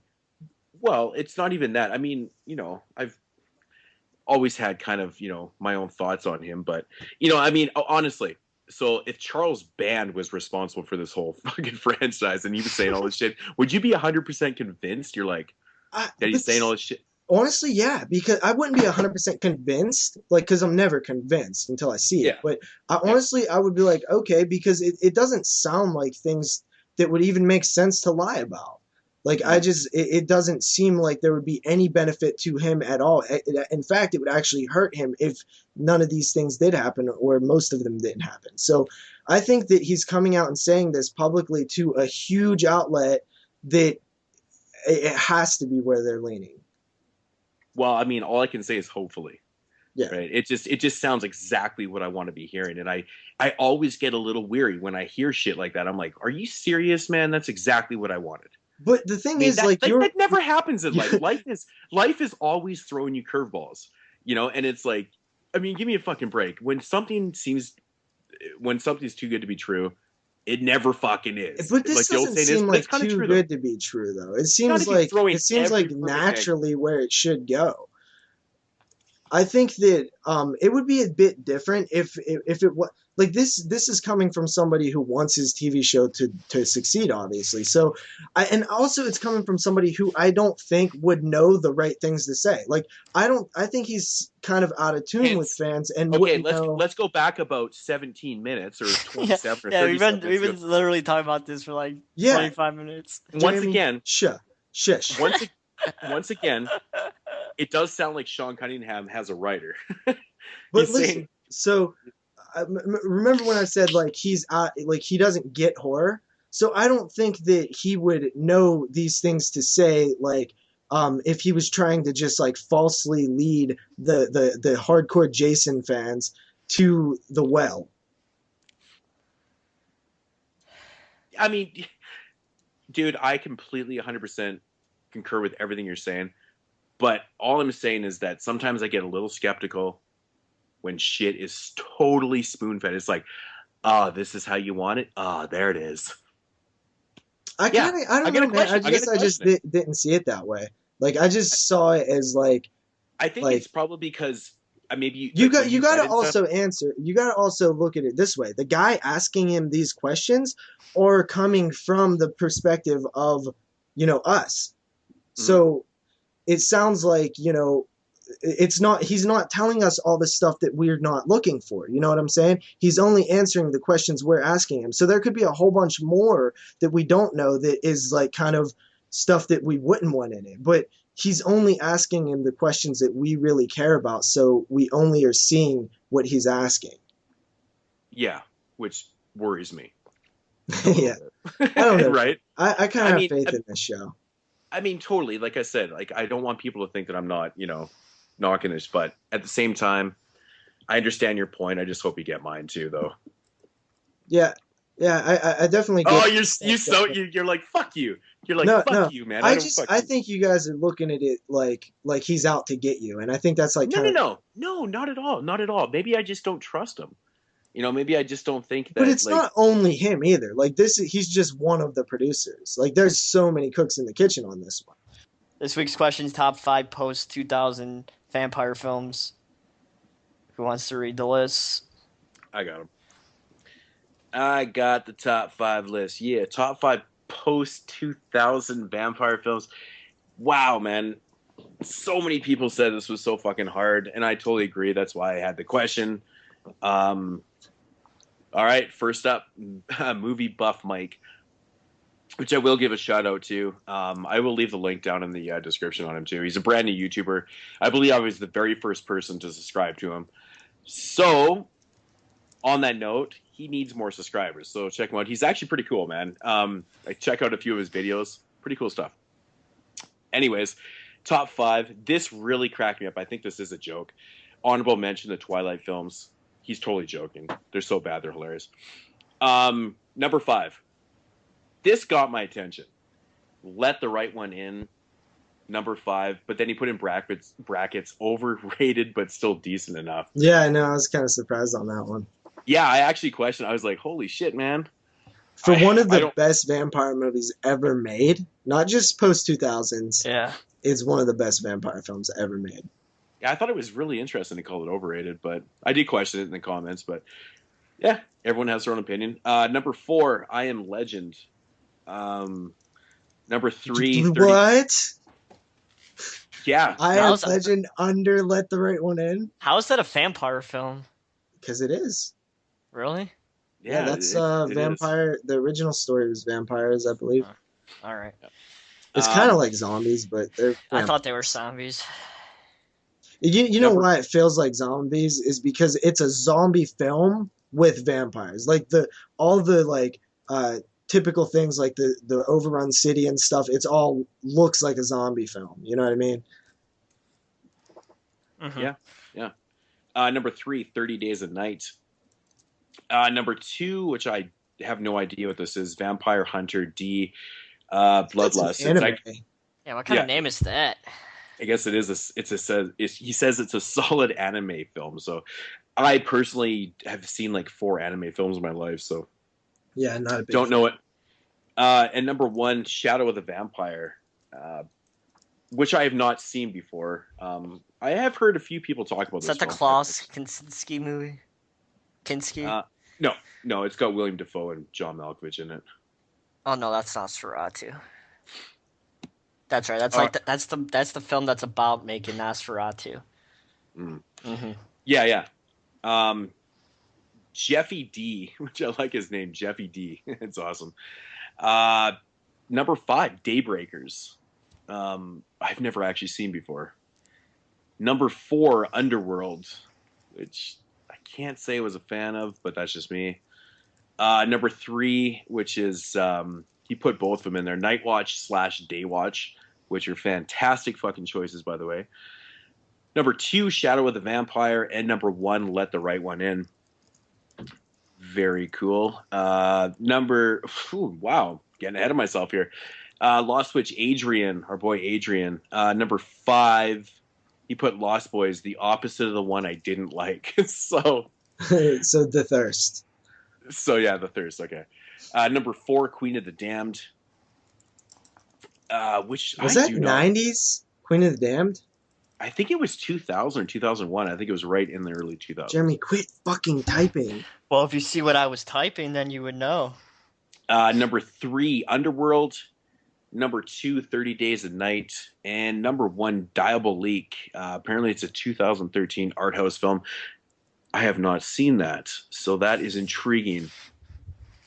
Critter Buster. Number 5, Let the Right One In. Mm-hmm. Number 4, Stakelands, and I almost shit my fucking pants on this one. Number 3, Fright Night Remake. Number 3? Who did that one? Critter Buster.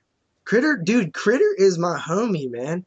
Critter always kind of has like I look at his list and I'm like, yep. Oh fuck, dude! Like, okay, well, like I said, I'm not knocking Critter at all for having it in there. It's just I personally cannot stand the film. But number 2, Let Me In, which is interesting. He's got the original and the remake in there. Number 1, 30 Days a Night. Paul Henderson. Number 5, Blood Creek. That's a cool choice. Number 4, Byzantium. Number 3, Dracula Pages from a Virgin's Diary. What kind of title is that? I actually don't know that one. That's great that I don't know that. Number 2, Frostbitten, which I've always wanted to see. He says he believes it's a Swedish film. I think it is. It's either Swedish or, it's some Scandinavian film. And number 1, Kiss of the Damned. Kiss of the Damned. Cool. You have to see that one. Unit horror movies. Number 5, Blade 2. Interesting. Number 4, Suck. Number 3, Shadow of the Vampire. Number 2, 30 Days a Night. And number 1, Let the Right One In. It's the first time I see Blade on this list. Mm-hmm. Blade is a 90s film. Blade 2. Oh, Blade 2. Yeah.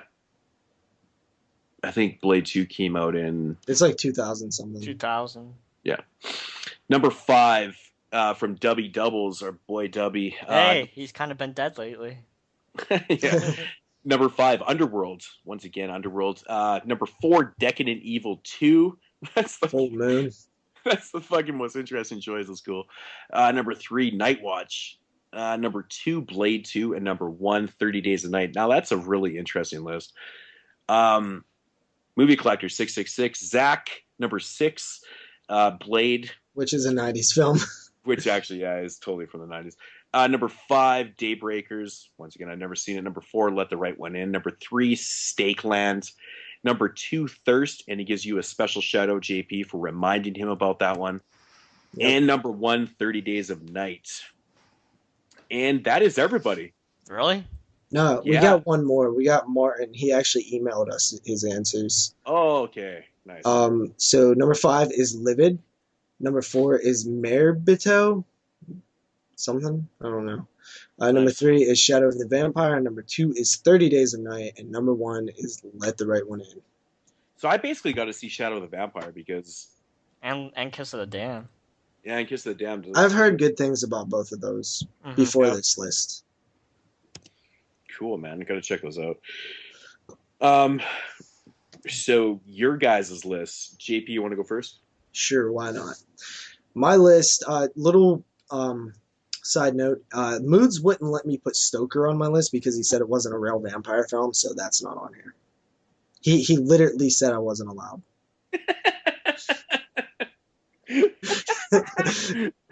Okay. Yeah, so number 5, The Lost Boys of the Thirst, which that's the one you did like, Adrian. And then number 4 is Fright Night, the remake. Nice. Oh Really? God. You know that was gonna piss me Dude, off. Fright Night is pretty awesome. Oh man, I am not gonna lie, man. I liked the sequel better than the original one. Dude, I really was so. I remember sitting in the theater I saw waiting that for in Scream 3D. 4, and the Fright Night trailer came up, and I was like, I was literally pissed. I was talking to my friends who wasn't into horror. I was like, this is why they shouldn't fucking remake stuff, because it turned. I was like really angry at this point in my life, but I was like basically shitting on it, and then it came out on Redbox, and like my pap rented it, and I just like was so bored, I decided to pop it in. I was like, dude, that was pretty damn awesome. So I like Fright Night. I like Fright Night a lot. It's fun. Nice. After that, number 3, we have Thirst. That's a Chan Wook Park film that I really, really enjoyed. Just watched that recently. Then we have number 2 is 30 Days of Night. And then number 1, of course, Let the Right One In, which is honestly in my probably top 5 vampire films of all time. Yeah, same. It's good. Cool. Jeremy? All right. My number 5 pick is Blade 2. Then I have Thirst as my number 4 pick.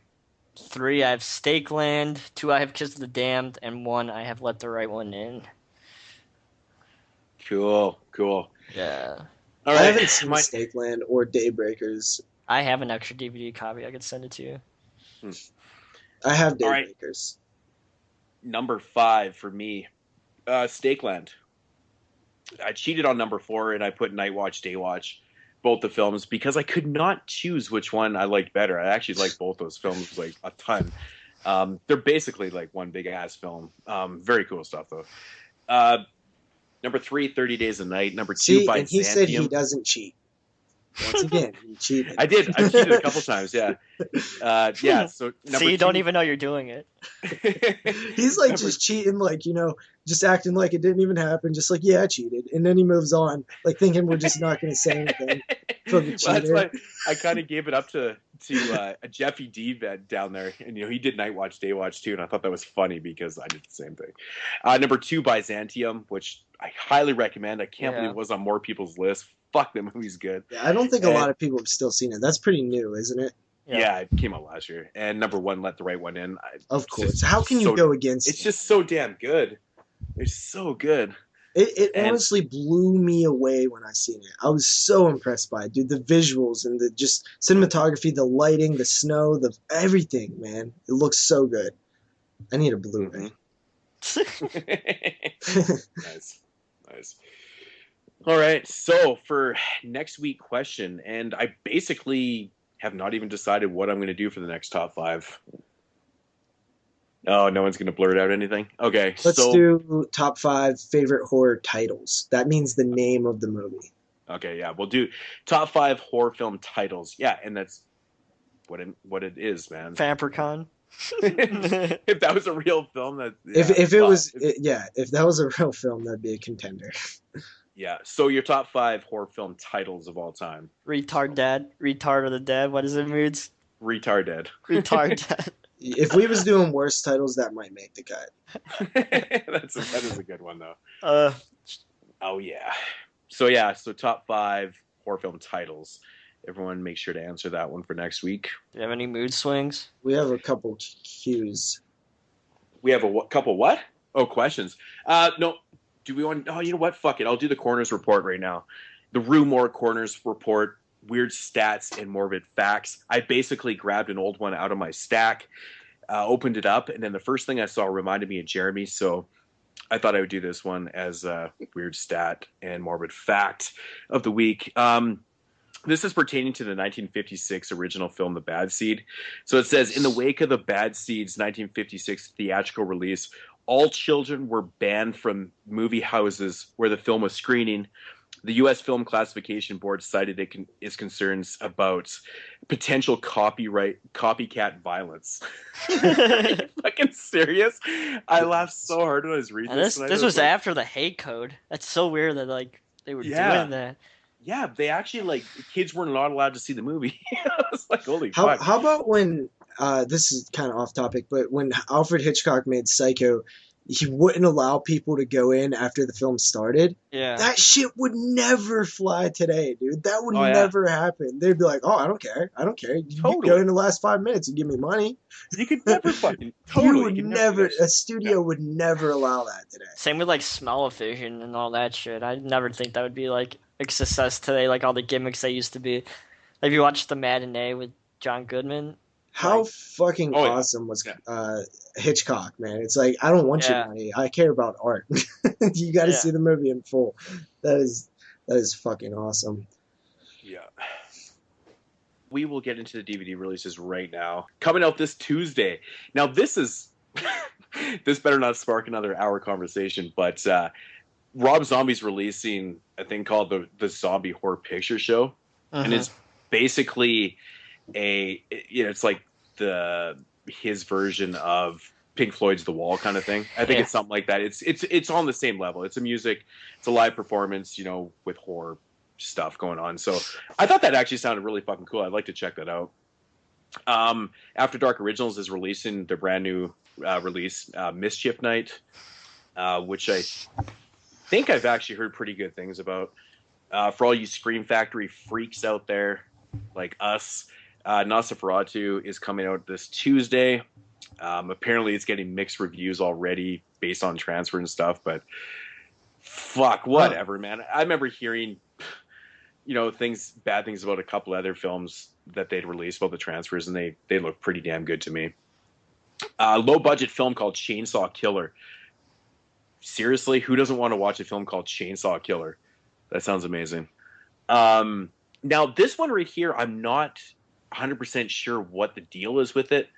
It's called Camp Blood First Slaughter.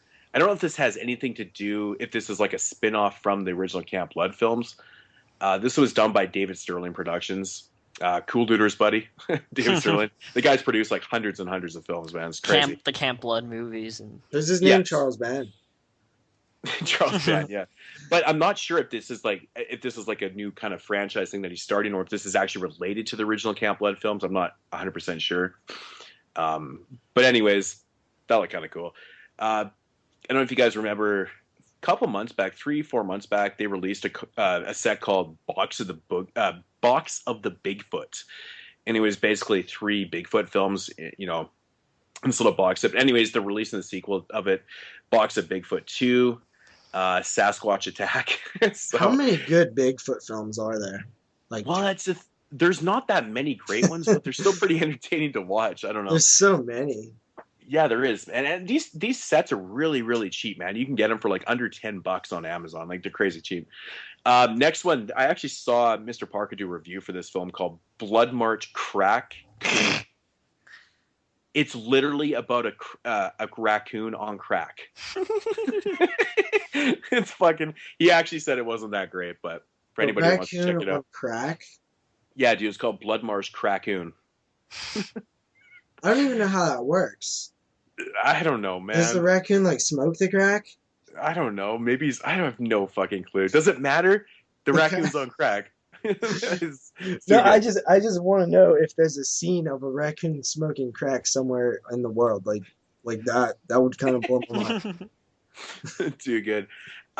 Evil Dead Steelbook coming out this Tuesday. If anyone's interested in picking up the Evil Dead Steelbook, yeah, I'm sure there's some people out there willing to pick it up. And then the one film that I was really curious about this week is called Raise, featuring Zoe Bell, of course, from Death Proof fame. But this one sounds really cool. IFC Midnight one. It's released by IFC Midnight, so I know that's going to pique Jeremy's interest. Oh, but it looks pretty badass, though. I think the Tourist Trap Blu-ray is finally getting officially released this Tuesday, which I've heard nothing but bad things about already. I heard there's some issues with the transfer. It's like jumping around and stuff. I don't really know what to think of that because I've heard some people say that they had no issues with theirs. I don't know if it's certain copies. I don't know what the fuck's going on, but anyways, Tourist Trap coming out from Blue. That Full Moon. wasn't the problem with the transfer. What was It was cut. They cut 5 minutes out of the film. out of our release, or I know 88 Films was cut. No, that was out of our release. Oh, what the fuck? Crazy. Yeah. Well, that's bullshit. Did you read that link? I'll send you the link. I swear, like. Okay, I thought that was the 88 Films release because I know theirs is cut too. Like 5 minutes got cut. Yeah. Yeah. And last one, if anyone's interested, it sounds like shit, looks like shit, but it's called Vampire Academy. Oh yeah, I heard this movie. This movie got trashed on. Yeah, it looks fucking terrible. I don't know, it just looks awful. But if anyone's interested, Vampire Academy, terrible cover art, just horrible. So, anyways, that's gonna do it for the releases that I can see this Tuesday. All right, JP, want to ask the questions that the fans asked us? Don't call them fans. Okay, viewers. Yeah. Lost Witch Adrian asks, is there any film that you want in your collection but you can't grab? So probably stuff that's like out of print or just Clown Hunt. Clown House? Clown House. Not Clown Hunt. That movie's fucking horrendous. I was like, really? You want like Clown Hunt is the go-to film that you want in your collection really bad? Clown House and Ghost Town. Yeah, Ghost Town. That's one that's never been released, right? Yeah, it's a full moon movie. Yeah, I seen that when I was a kid, actually. Mine is probably my number one right now. Was probably Halloween, the producer's cut. But now it's actually probably Tales from the Hood. Yeah. It's not that rare. Yeah, but it's just I don't want to buy that edition because I know it'll probably get re-released one day.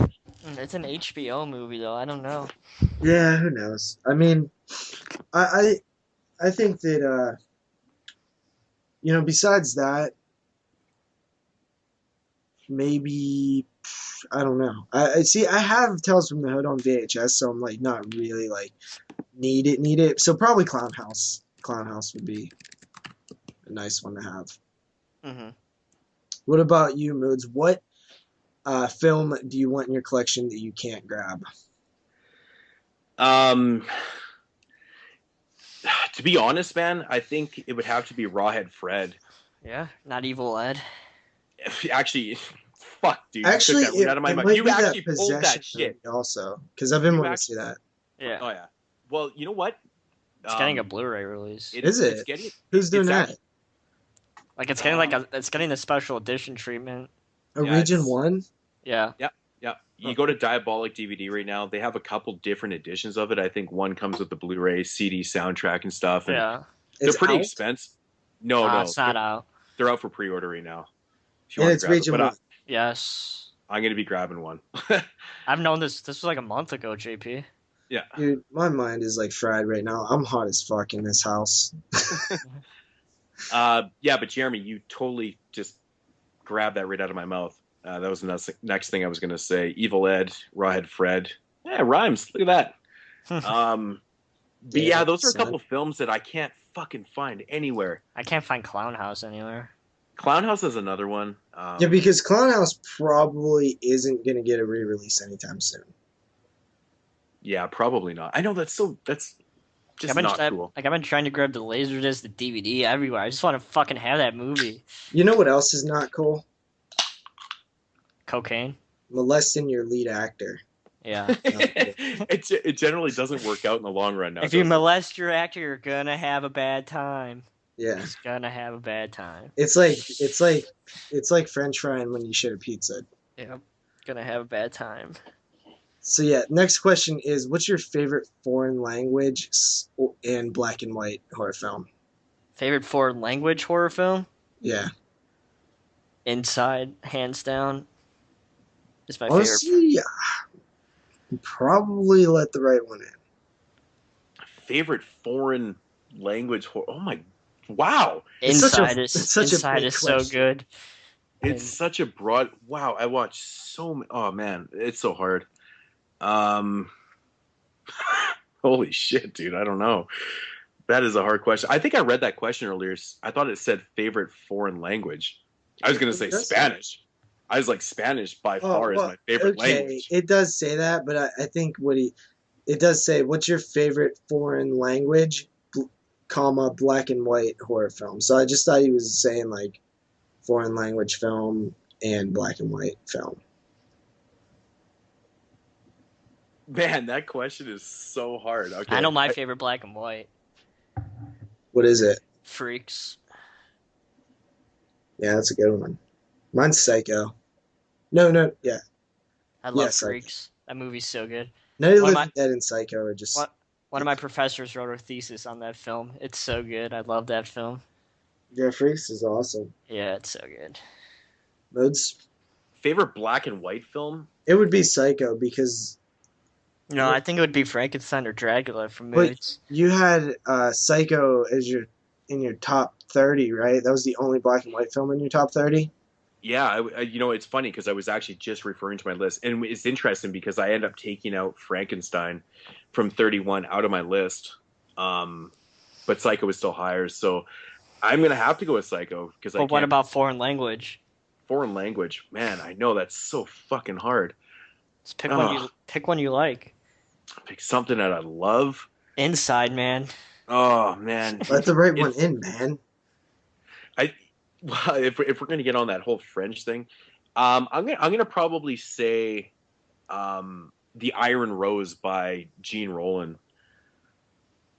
That's a boring pick because I don't even know what that is. It's not a boring pick. It's boring if you don't know what it is. It's like yeah, man, pick Inside. Yeah, man, pick. And you didn't pick like right one in. You didn't pick Suspiria or That's not. Well, I guess yes, it is. It is foreign language. It's Italian originally, right? Yeah.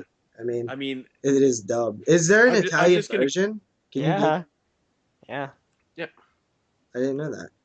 Because a lot of those things, they would just like straight up just dub it right away without even putting out there. It's Italian. Yeah, I don't know. That's such a hard question, man. So I just went with something by Gene Roland because I could watch Roland films all the time. They're great. Anything else, JP? Yeah, there's one other question. Most anticipated forthcoming Scream Factory release. I know this one. And see, Halloween, I really want to see that producer's cut, but I think I'm still more excited for Pumpkinhead. Nah, Nightbreed, man. Nightbreed. Even though it's not more about Nightbreed, maybe. Even though it's not the Cabal cut, it's you know that Moodz, right? It's not the Cabal cut. Yeah, which is a good thing from what I understand because the Cabal is like 3 hours long. It's a director's cut. Yeah, which is what it should be. Mm-hmm. Yeah, but it's a totally different cut of it. It's like Clive Barker like sat down and like cut the movie the way he wanted it. Yeah, which is what like the Cabal cut was just every piece of shit they could find. Yeah. Like from VHSs and shit all spliced together. Yeah.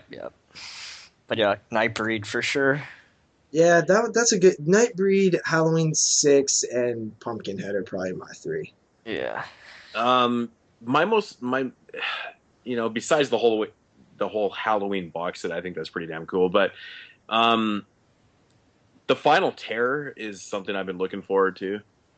Deadly Eyes, which everybody knows I'm such a huge killer rat freak, so I've been waiting for Deadly Eyes. When they announced it, I almost shit my pants. Yeah. That was fucking super cool. I was like, damn, a fucking killer rat film. That's actually a good one on Blu-ray. This is amazing. And Without Warning, actually, is the other one that I'm really, really excited for. And the reason why I'm excited for these is because they've never had releases before, any of these films in Region 1. So, I mean, that's what I'm looking forward to, is these films that I don't own already. And, I mean, honestly, dude, I love, like, Ginger Snaps, and I love Motel Hell, and I Leviathan, and The Legend of Hell House. What else is coming out? Dog Soldiers, fucking Nightbreed, Lord of Illusions. All these films, I actually own. Pumpkinhead 1 and 2. I have all these films on DVD and stuff. But the ones I'm really, really fucking ecstatic for is Deadly Eyes and Without Warning and, The Final Terror. You know, these are brand new additions to my That's collection. interesting. It's a brand new addition to my collection, and I think it's really stuff. And I shouldn't actually look past House in the Alley. I know this movie's only getting a DVD release, but at the same time, it's a brand new film to me, which I've never seen before, and so I'm really stoked for that too. And you know what? I can't look past Monkey's Paw because I think that. I'm actually looking forward to that one too. But see, my thing, the reason I went with these picks is because Pumpkinhead, for example, I know it's a good film. And you love that film. You mentioned, I don't know that they're good, so I am excited to see them. But I can't. No matter what, I'm always going to be more excited for something that I know I'm going to love. See, like I mean, everybody knows how much I love to blind buy. I mean, I have a series of best of blind buys and stuff. So I think, you know, I've never seen The Final Terror before. I will admit that. So basically, me buying it is going to be a blind buy. Like I've never. And you have such a huge collection that anytime you could add something new. Yeah, well, that's the thing, and I get so excited for anything that is, you know, never been released from the 80s. Yeah. You know, and that gets me just so excited, man. 80s films that never had releases. Wasn't one of those like not even on VHS or some shit? I think The Final Terror was released on VHS. I know Deadly Eyes definitely was. Without Warning, I believe, was also. So yeah, I think so. I think all those were, but I don't know. But yeah, that's what I look forward to in Scream Factory, man, is those type of releases. Yeah, for sure. I totally get it. I just gotta go with Pumpkinhead because, dude, imagine that Blu-ray. It's just gonna be. Or it could look like garbage. I actually don't think the Pumpkinhead, because even the DVD, well, both DVD, I think they look pretty decent. Mm-hmm. I think they could pull some, you know, get a good negative and just go from there with it. And yeah, I think it'll be pretty good, man. It's very dark, so I'm very optimistic about it. Well, I don't know, man, dude. The Pumpkinhead, I think this Blu-ray is gonna look fantastic because, oh man, it's just so. I can't even talk. The like lighting and the fog and stuff. Like if the Blu-ray looks good, it's just gonna be like pure heaven. Yeah. Mm-hmm. Only time will tell, my friends. I think Pumpkinhead is one of the most strongest atmospheres in a film that I've ever experienced. So like seeing it as clear as possible is like gonna just be awesome to me. I've seen it in 35mm. It's fucking awesome. And I love the artwork for Pumpkinhead. The new artwork and the like all artwork. Every artwork that's ever been done for Pumpkinhead is awesome. It's the artwork, it's been released a long time ago. Yeah, it looks good. Man. The new Pumpkinhead artwork is so totally fucking badass, man. Yeah, exactly what I wanted. The only thing that I think that could have been better if like way in the background on the cabin, if maybe like the old woman was sitting on the porch or something. Yeah. Mm-hmm. They haven't released Pumpkinhead 2 yet. Yeah. Well, it'll be just like regular artwork because it's not a collector's edition. Yeah. Wouldn't that be awesome if it was a collector's edition? No, man. Yeah, I mean, Pumpkinhead 2 is not a great movie, but I know. I'm oddly excited for that release. It's so weird because I don't like love Pumpkinhead 2 isn't going to be a collector's edition, actually. I've said, wouldn't it be weird if it was a collector's edition? Oh, if it was. And I thought that was actually kind of interesting that, you know, I think that would have been super cool if they released both as collector's editions like they did with Psycho 2 and 3. I think that would have been pretty cool, but I actually forgot about one Scream Factory release. I'm really curious to see. I believe it came out last year. I don't know if you guys have seen it, but The Battery. Wait, they're releasing The Battery? Yeah, and I thought that was so intriguing because dude, I've heard so much good stuff about that film. It was like made on like $6,000 or so, or $12,000. Yeah, I've heard a lot of good things about it too, which is very intriguing to me. But it's not like it's not a chiller original. It's not a sci-fi. No, this is a film that's been out for a while, and I forget who's in it. Somebody's in it. So we just got a release in Region 1. So last year, like 2013. When was the film actually done? 2012. 2012. Okay, so it made its way over here like a year later. Cool. Yeah, I didn't even. How did I miss that they was releasing The Battery? That's so weird. Or maybe I knew it and I just wasn't paying attention or something. That's awesome. Yeah, it's saying like later. I think in the fall time or whatever. from what I remember. But Scream Factory's on a roll, man. Yeah, they are. I mean, goddamn. Now they gotta do a collector's edition of People Under the Stairs, and I'll be happy for a while. That has to be before long, though, or not. Like, I don't see how. Maybe they're just holding on to that one as one of their tentpole titles when they need it. Like, it's MGM. Like, I don't see how they wouldn't get a hold of that. It's Wes Craven. Arrow has it. It's like, oh, come on. But but isn't that different? There's different rights in the UK though. Mm-hmm. So I don't think that even affects. I think Arrow's releasing the Super Mario Brothers movie. That's so interesting. Yeah. I think Scream Factory will eventually release People Under the Stairs. Yeah. I honestly think someday they're going to release Dolls also. Yeah. I think Dolls is going to get a release by them. So I kind of held off from buying the 88. Same with Lords of Illusion. Wait, that is getting released. Lord of Illusion is getting released. Oh, really? Yeah. Shows you how much I fucking pay attention. I actually want to say that this Halloween set was actually their 100th film that they've released, because I think they had 99 like individual titles, like even counting the bonus movie. When the fuck did Lords of Illusion get announced? That was a while back. Actually, a few months back, yeah. Yeah. Really? I don't see it on their website. It's part of the Summer Affair, I believe. I don't think it has an actual release date, but I remember it being fall time or something like that. So yeah. So anyway, that's it for the questions. This is such a long episode. Yep, 2 hours and 7 minutes in, and now we're just getting to pick of the weeks. All right, who wants to go first? Other pick of the week. I'll go. All right. My pick of the week is Storm Warning from the year 2007. This is the only other film that I watched this week. Luckily, it was pretty awesome. And it follows a girlfriend-boyfriend as they are fishing out in... Where is this location? Well, it's in Australia, and I believe it's not in the outback. I don't know. It's like a... Andrew, correct me on that. Yeah, I think it's... I don't know. It's like a river kind of. I don't know. It's not the outback though. Yeah, they're fishing somewhere, and it's in like the backwoods, basically. You know what? Like around here would be the backwoods, like redneck territory. And there's pretty much like a storm, so and their boat gets messed up, so they have to kind of like find a place to go. They go into a house. They don't think that anybody's home, so they just decide to go in. Eventually, a pair of brothers return to the house. And it just turns out that they went into the wrong house, because these are some like backwoods hick type guys who are very nasty. So it's basically their fight for survival when they are held hostage with these in these backwood hicks house. So yeah, Storm Warning is really, really awesome. Now, one of my biggest complaints with it was just at certain times it felt like it went over the top. And I know Moodz disagrees on that.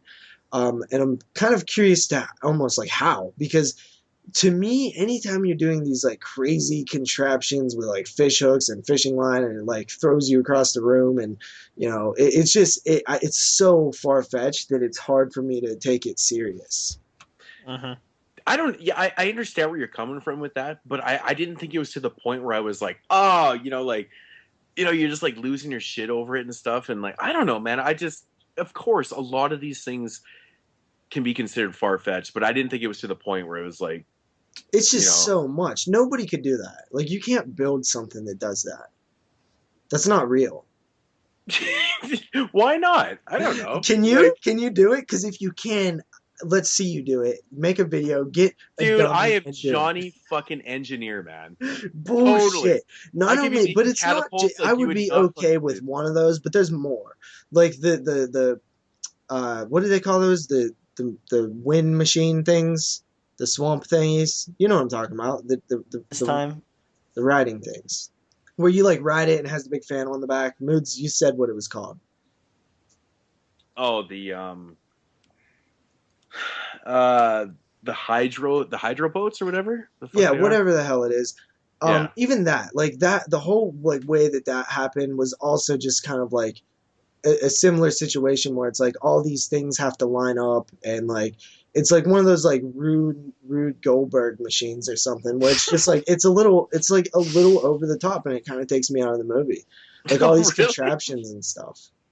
See, I thought it was just kind of, I don't know. I'm just so rooting for, the fucking wife to just kick You know some what it ass. kind of reminded me of a bit? The microwave scene in Last House on the Left remake. Like that is the type of stuff that it is. But that was kind of out of context. Like, it just didn't need to be there. I think the whole movie was kind of, maybe a little over the top, but it was on a constant level of what was happening. That it was like whatever. In Last House on the Left, when all of a sudden you put, the microwave scene, it's like, really, it just didn't need to be there. It was as simple as like it just didn't need to be there. Yeah, that's just kind of what it reminded me of. I agree that it's way worse than Last House on the Left. But that was really my only issue was every time I was seeing these like contraptions, I was like, I don't like stuff like that too much. Like even when Nancy's setting all her traps in Elm Street, like it kind of is just something that I don't like to see too much. It just seems a little far-fetched to me when they set all these booby traps and stuff. I kind of like booby traps, man. I mean, The Goonies is my favorite but that's a different context because it's like pirates and shit. Booby traps. Yeah. Booby traps. I believe that's a second time reference to booby trap thing on the show. Yep.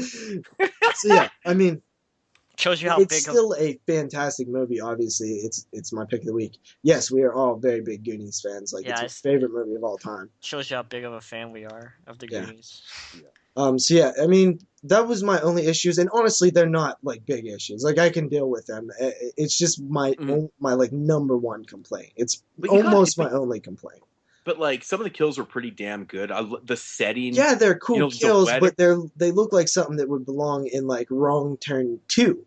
And not like a serious movie like this. Well, I mean, they weren't that bad, like CGI'd that bad. No, I'm not talking about CG. I'm just talking about like how ridiculous the idea that this chick can make this giant ass. It wasn't just like a little contraption. Like it was this giant thing that lifted a full grown man off the floor with like fishing line, and so it was just like insane. Like she would never be able to do that. It makes me laugh though. That's funny. It's a good movie though. No, it's a very good movie. I really, really like Storm Warning. 7.5 out of 10. But you gotta admit though, man, the fucking wife in that film is like very unlikable characters, man. Even the boyfriend was very unlikable to me. Well, that's the thing. Like she had bigger fucking balls than her boyfriend, man. Yeah, way bigger balls. Yeah. Kind of she's like the only likable character. Like you actually hate the bad guys, which is dude, the bad guys. Oh, yeah, totally. Who's going next? Me. Go ahead. All right, my pick of the week is the 2012 British film The Faculty from 2012. Like I said before, this film I think it was directed by the guy who did Monsters. I'm pretty sure. Or it's something associated with the Monsters. I don't know if it was produced by the same people who did Monsters. Is it called The Faculty or The Facility? The Facility. Sorry. I actually think that Monsters 2 is happening. I think that might have been the news that I missed. Just throwing it out there. Mm-hmm. But anyway, this movie stars. There's a whole bunch of people in this film from films that we like Davey from Cockney vs. Zombies is in it. Which I know Moodz would be like, oh, that's fucking awesome. And Alex Reed from The Descent is in it, and the annoying fucker from The Citadel, the main guy from The Citadel's in it too. But the film basically takes place. It's basically about 8 subjects who volunteer in this hospital in the UK, and they're like guinea pigs. They go through these they go there to take this pill and see what happens, and these doctors watch them. So they all go there and they start to take the medicine, and then of course shit starts to go wrong, and two of the guys who volunteered goes batshit crazy and starts fucking shit up pretty hardcore. And then from then on it's just like these 6 other people trying to solve the problem, but they know that they're going to become fucked up too later on because each person took the dose of the medicine an hour later than each other person. So like every hour, the next person's gonna go into this murderous rage and start fucking shit up. Now, I definitely did have a few problems with this film. The first problem is they never tell you what this medicine is or what it does. So, we have 15 minutes, Moodz, or 18 minutes, but we never figure out what this medicine is or what it does and why these people are using it. We never found out what it's meant to do, which I have a little bit of a problem. I don't know if, that really contributed to the film at all, that we don't know why these people are taking this pill or what it's for. That was one problem I had with the film. That was the main issue I had with the film. And another issue is, the characters were quite bland and non-interesting. And a film like this, which takes place in one place, I really think you have to have really interesting characters and really interesting actors to be able to pull a movie like this off. That's why I think films like like Frozen and Frozen and Exam and things like that work so well, because you have people who could who could actually act. Even Nine Dead. I mean, even though some of those actors were pretty fucking terrible, at least they were somewhat interesting, kept the narrative flowing a little bit. But some of these characters, I really did not care about whatsoever. And I couldn't care if they die. You have your typical old guy, your typical douchey fucking asshole, your typical hot chick, and all the generic characters that you see in a lot of films. So those are the two major problems. The characters wasn't as main of a problem as why these people were taking this medicine and what was the plan of it. At least with a film like Mold, I'm referring back to Mold again. You see why this mold is supposed to be killing these people, or what the government's planning to do with this mold. It's like, think about that film, but them not telling you why this mold's doing what it did. And that was the main issue I had with this film. It's a Tribeca film, and Tribeca really hasn't let me down yet, to be completely honest. Every Tribeca movie that I've watched is usually a pretty solid film. I really like this idea. I think that it was well executed. I think it could be a really, really interesting film and a really interesting character study piece, because we see so many of these clinical studies go on, but we never really hear what goes on inside these clinical studies. And if shit actually does go wrong, who knows? Maybe shit does go wrong. Maybe not like this, but I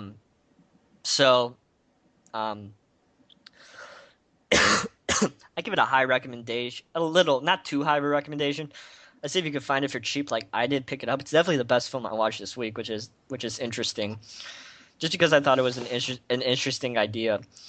So I give it like a 7 out of 10. If you guys could find it for cheap, I'd check it out. It's interesting. So yeah. 7 out of 10. Yeah, I mean, I thought that sounded pretty cool. So definitely worth the check out, I think. Yeah. All right, Mr. Moodz, you're up. All right, man.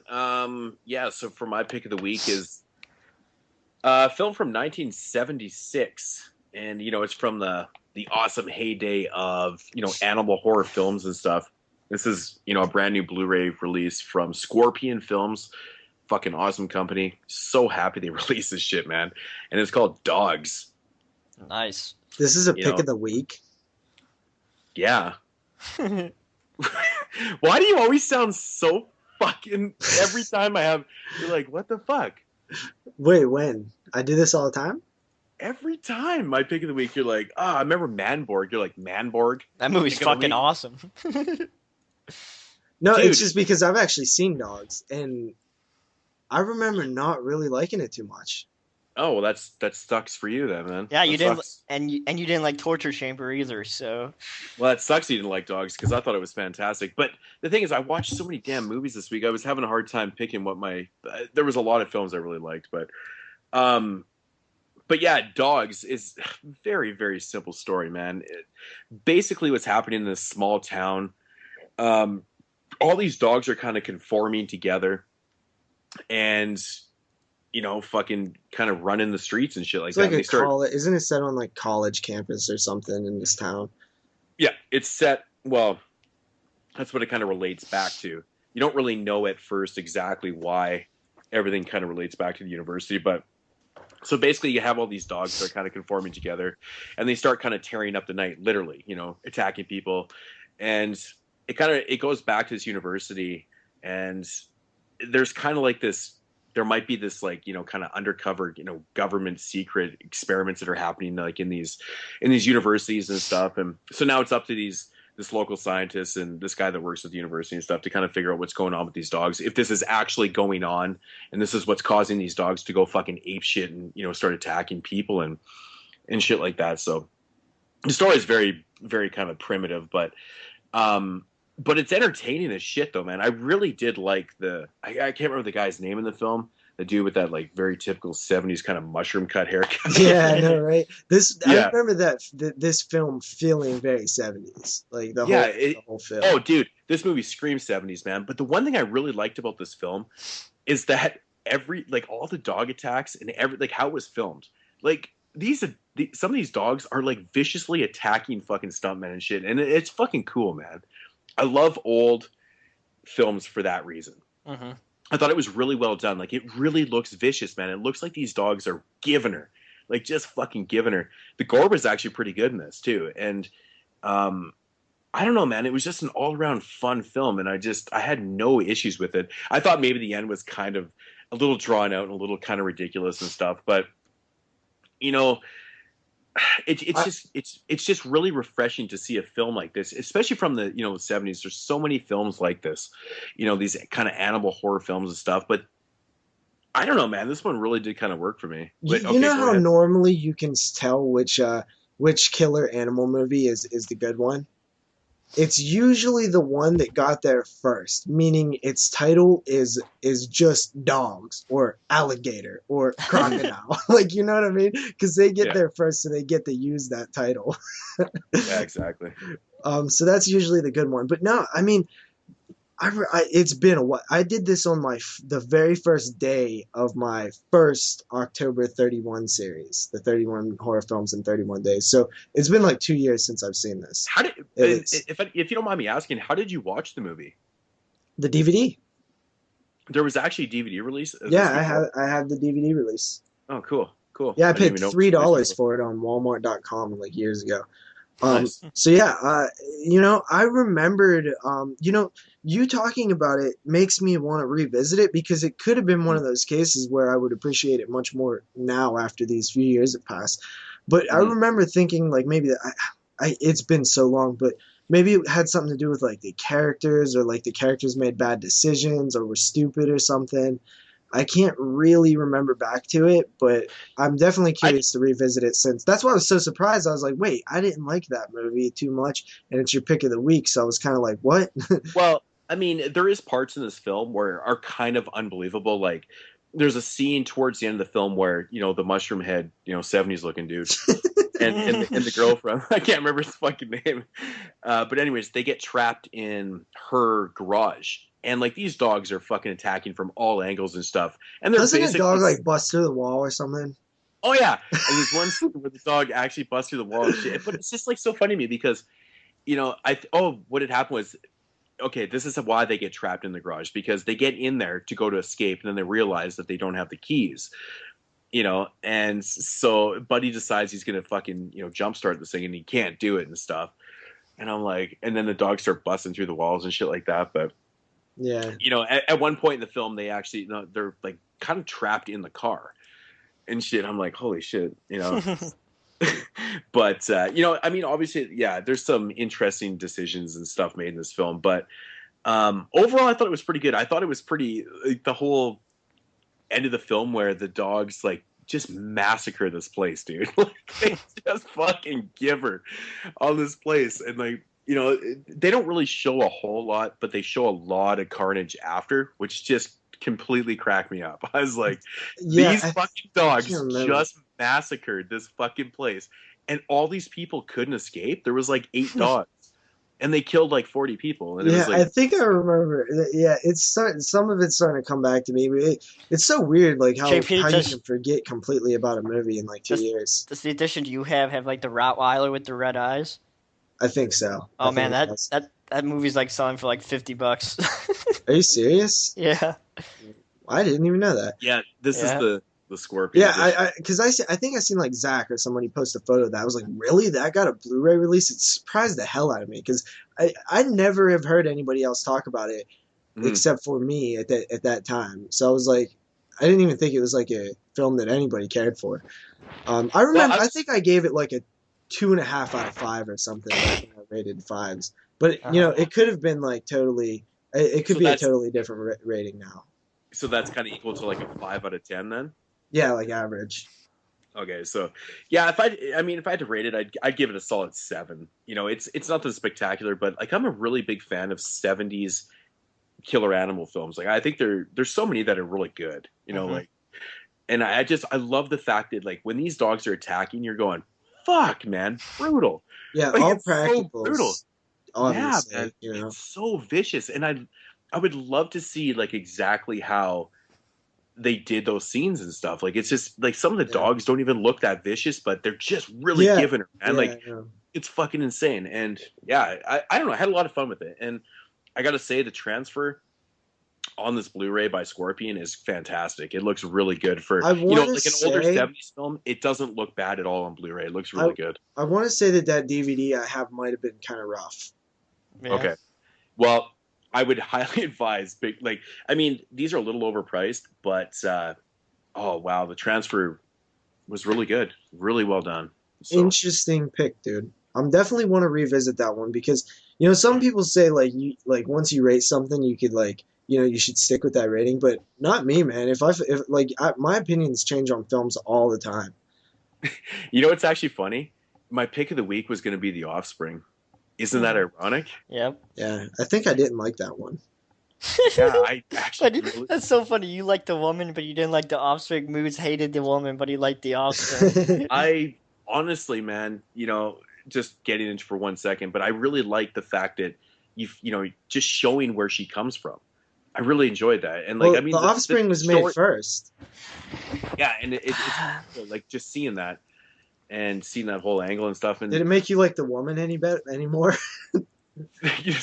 Somebody asked me that the other day, and I said a little bit. At least I understand her character a lot more now, and not a whole lot though. I hate the fucking. I know I'm supposed to hate the dad, all his characters, but I despise it so much that I just can't get into it. We can't get into the woman again, dude. We gotta move on. But I just wanted to bring that up that I was going to pick The Offspring, but I thought it was good.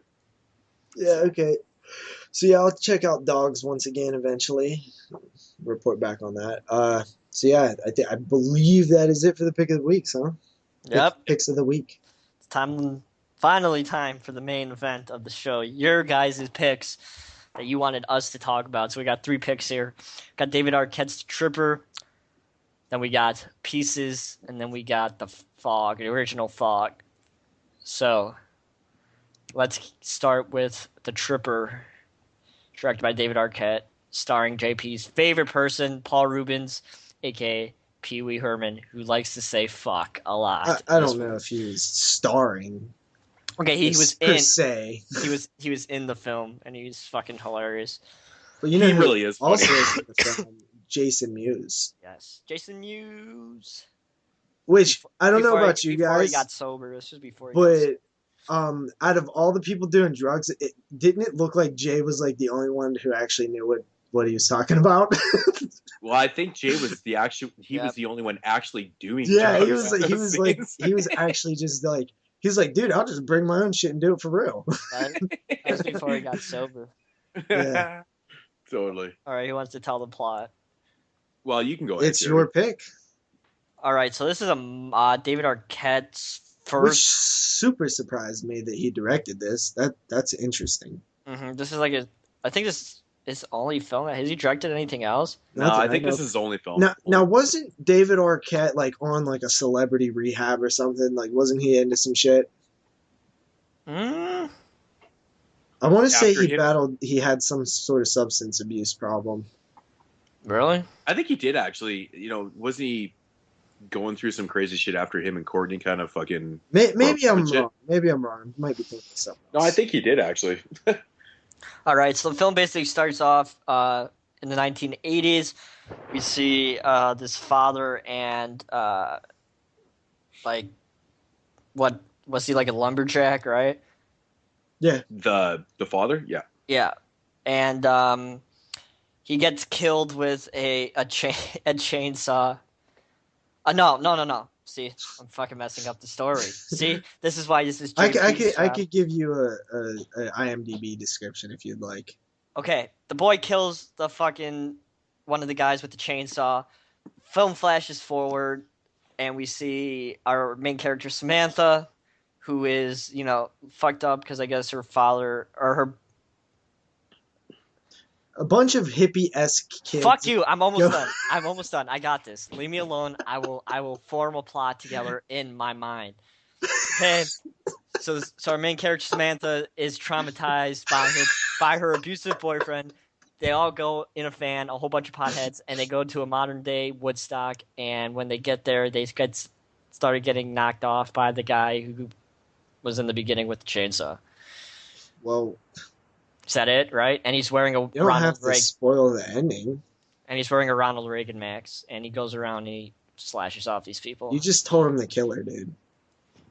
Yeah, Ronald Reagan's the killer because it's No. totally not on the fucking cover of the No, film. you told him the actual killer. Oh, well, whatever. I think it's kind of obvious. I mean, I wasn't 100% sure. That's where my money was going, but I thought they might have did something to like counter that, the obvious one. Anyway, the Tripper. I fucking love this movie. I think it's such a good slasher film. It's so fun. It doesn't take itself seriously.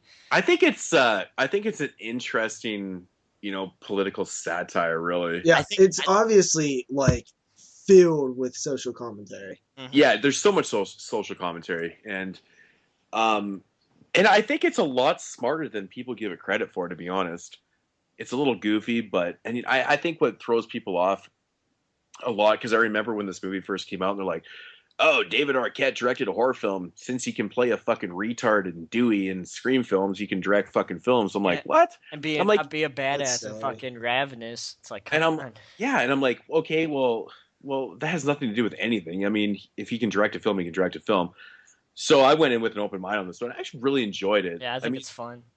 I think I think that it's funny that you like this, Jeremy. Like, I like it since, a lot, actually. It seems like I like a lot of slasher films that people dress up in past presidents.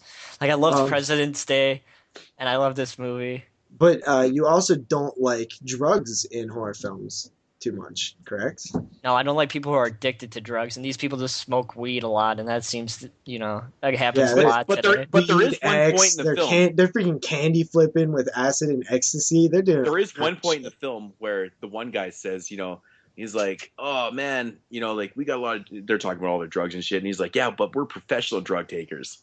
So these guys are like proud of doing, like when they were showing the sheets yeah, of acid. but they're not like, oh, I'm so depressed because I'm a drug addict. I'm gonna, go shoot That's myself. just because they're not taking a realistic look at it. This is a party fun movie, man. It's not taking a realistic look at it. Mhm. It's not, because I mean, like the political satire in it. You got this whole hippie aspect. It like they're rolling around in the Scooby Doo van is what they're doing. Yeah. And you got Paul Rubens and like an American flag, fucking Oh, suit, yeah. and And honestly, there's so many fucking funny lines in this movie, man. I pissed myself in one line in this film watching it again, when the girl, or is it the girl, she says George Bush is the greatest American president ever. Yeah.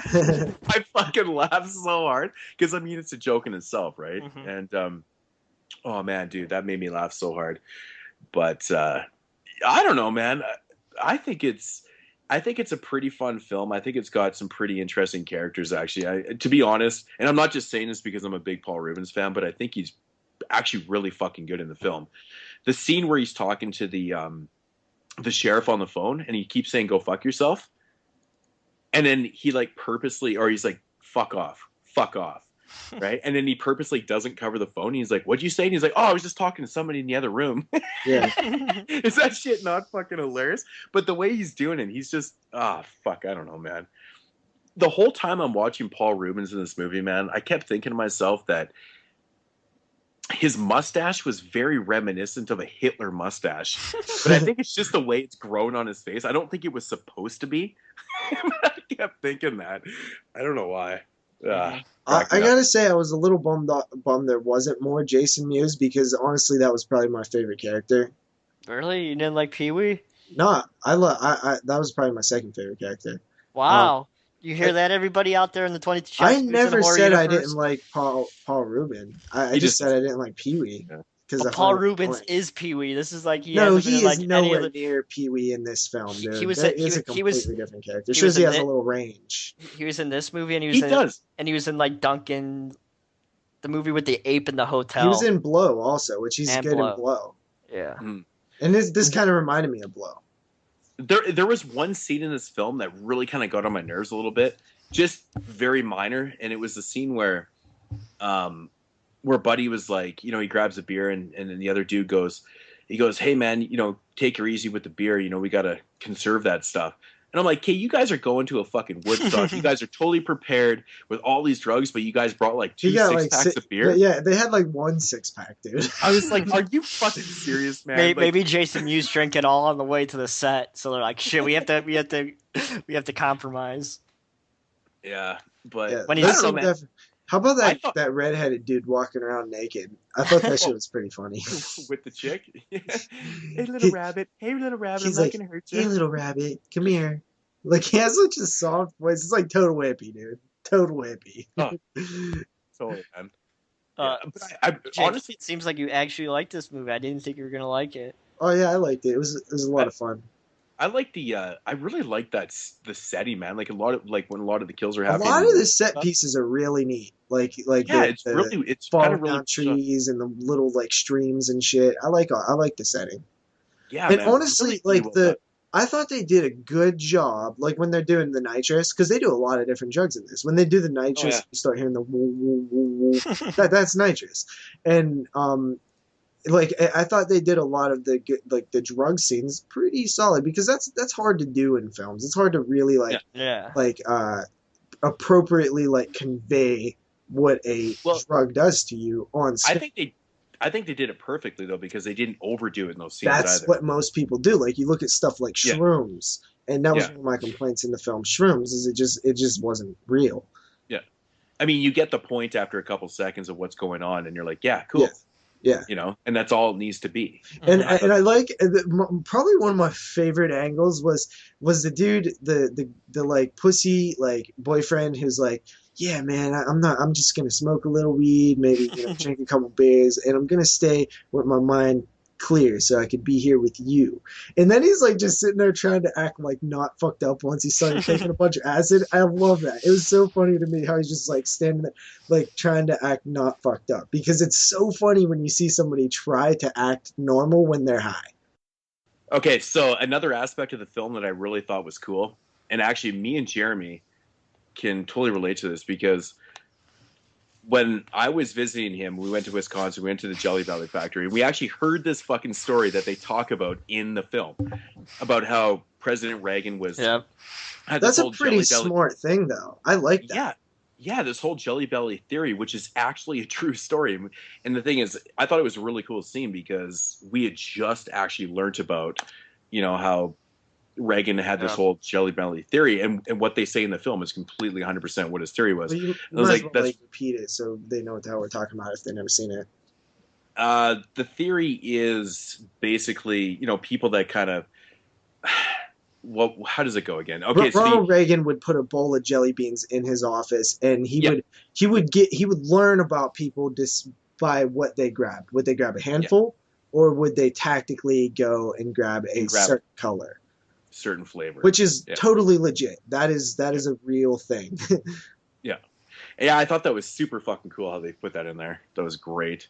So what do you guys think of the gore effects in that film? I thought it was pretty well done. I thought there was one scene that was so interesting because when the killer fucking reaches in and just grabs like a big wad of guts and just kind of pulls them off to the side. I was like, the black chick sitting behind the tree, she's watching him, and I actually it actually kind of grossed me out. Like, it was like, ugh.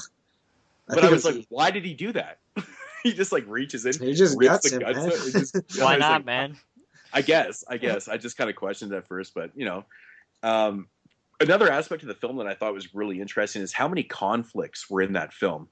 You know, you got like Paul Rubin's conflict, and then you got like. Well, yeah, you got like Paul Rubin with the fucking, you know, the sheriff department, and you got the rednecks versus the fucking hippies, and then you got like everyone's kind of getting all fucked up in this film, and I'm like, really kind of cool. It was really well done.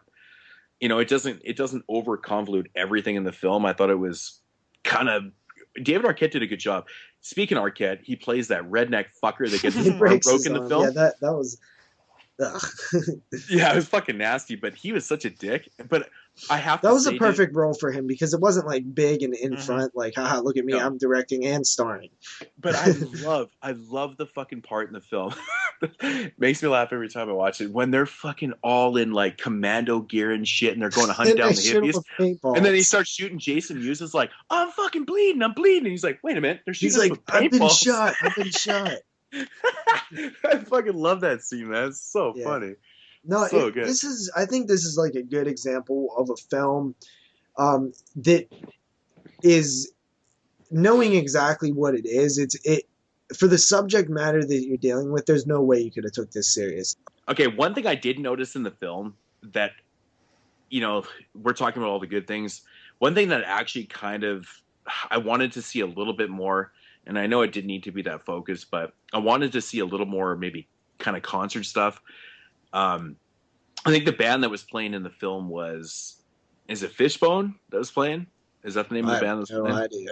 I think Fishbone, like they're actually like a real band or something like that. But I just wanted to see more concert stuff, and that was kind of my only, you know, major problem with the film.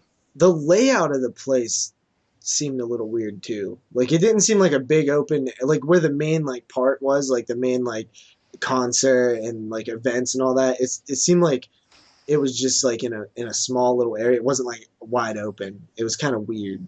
Like, it didn't seem like how a real festival would be. But I mean, that's like the smallest of complaints. But I remember noticing that. I agree. Yeah, I don't really know what else to say about the film. I mean, to be honest, it's just a fun movie. Like, it's just like not. It's like not amazing in terms of like storytelling, but it does what it's there to do, and it entertains the whole way through. I enjoyed it. It was pretty fun. Mm-hmm. All right, so yeah, Jeremy, what do you rate it? 7.5 out of 10.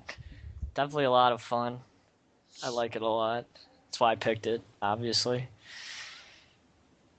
Moodz? Yeah, I rate it a 7 out of 10. I gave it a 7 out of 10 also. Interesting. Nice.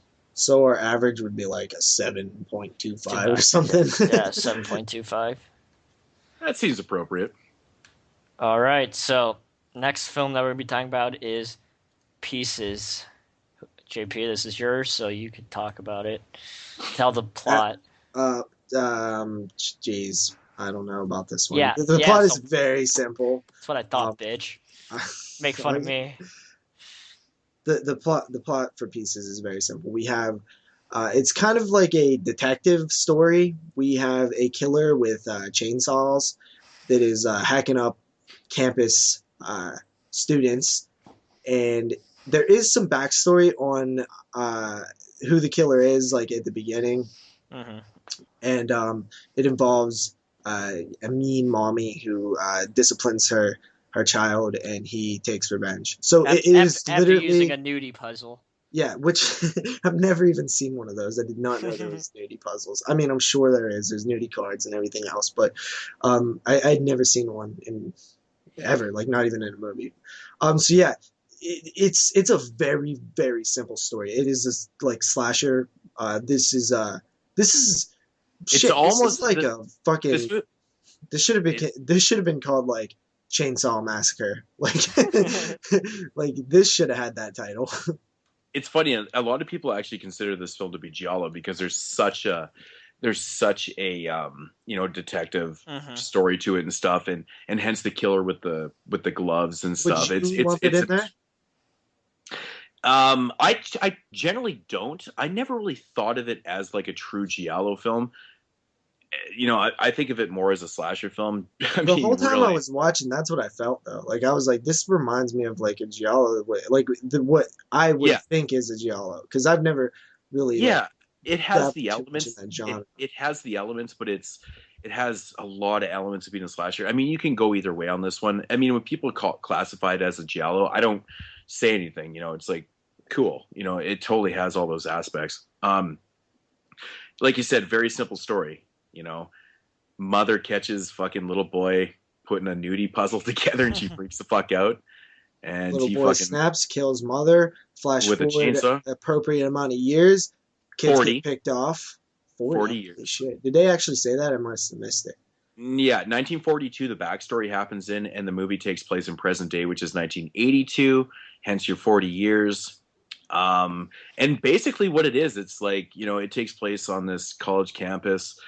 And fucking people are getting picked off. And there is a detective trying to figure out who is the killer, and that's literally a story. There's no need to even explain anymore because that is the story. No, and I will say that the detective is played by Christopher George, which is his ultimate character. Really, he plays a detective in many many fucking movies. He's awesome. I love Christopher George with a passion. Rest in peace. But yeah, he does just his normal job, man. It's great. Yeah, this film to me, I would not say that there's much in terms of, much like The Tripper kind of, there's not a whole lot of story. There's nothing that's going to, break new ground or even anything like that. But what it lacks in story, it makes up for in total carnage and just awesome, awesome kills. This film has some great kills. That is what this film is all about. This movie is all about the carnage and kills, man. Like, dude, just the idea of being hacked up with a chainsaw and like all these random settings of the killings too, right? Mm-hmm. Yeah, like he does it so many places. I think that's so fucking insane, dude. I just like it fun, like he's like making the jigsaw puzzle from like the people's body parts.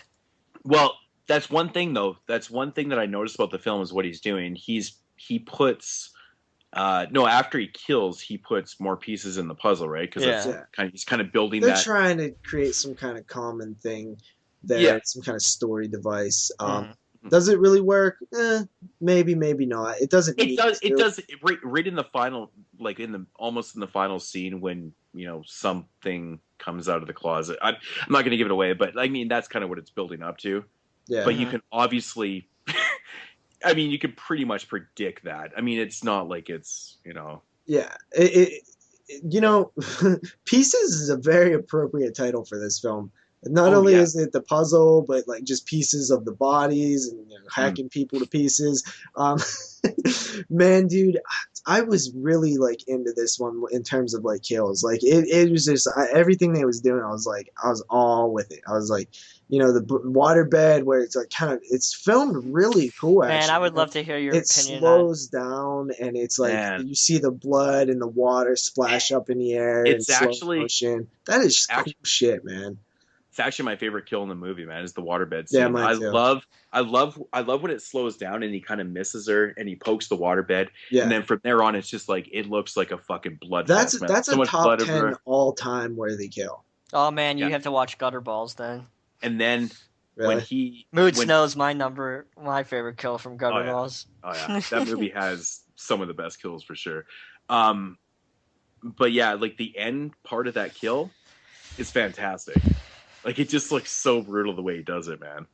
I'm not going to give it. This was what a Spanish film? Yeah, it is a Spanish film. It's dubbed, correct? It's it's done with American actors, but they've dubbed in their voices after. That's why the ADR is off a little bit, right?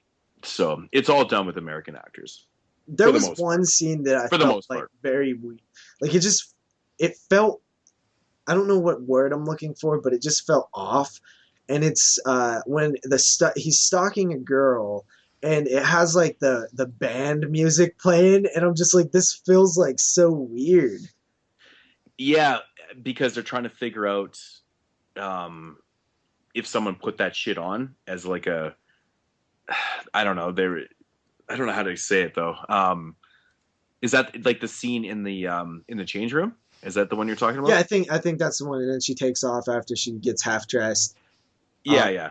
And that just like it's like the school music playing, and I'm like, it just feels so weird. Like it feels wrong. Like it shouldn't be scored like that, but it was part of the movie, you know. Like, I'm not saying it's a negative. It just was. It feels bizarre because you never see like that type of music in a stalking scene. Oh, totally. Because that music was actually playing in like the real life. Yeah, like it's in the movie, like as it's abstinent sound.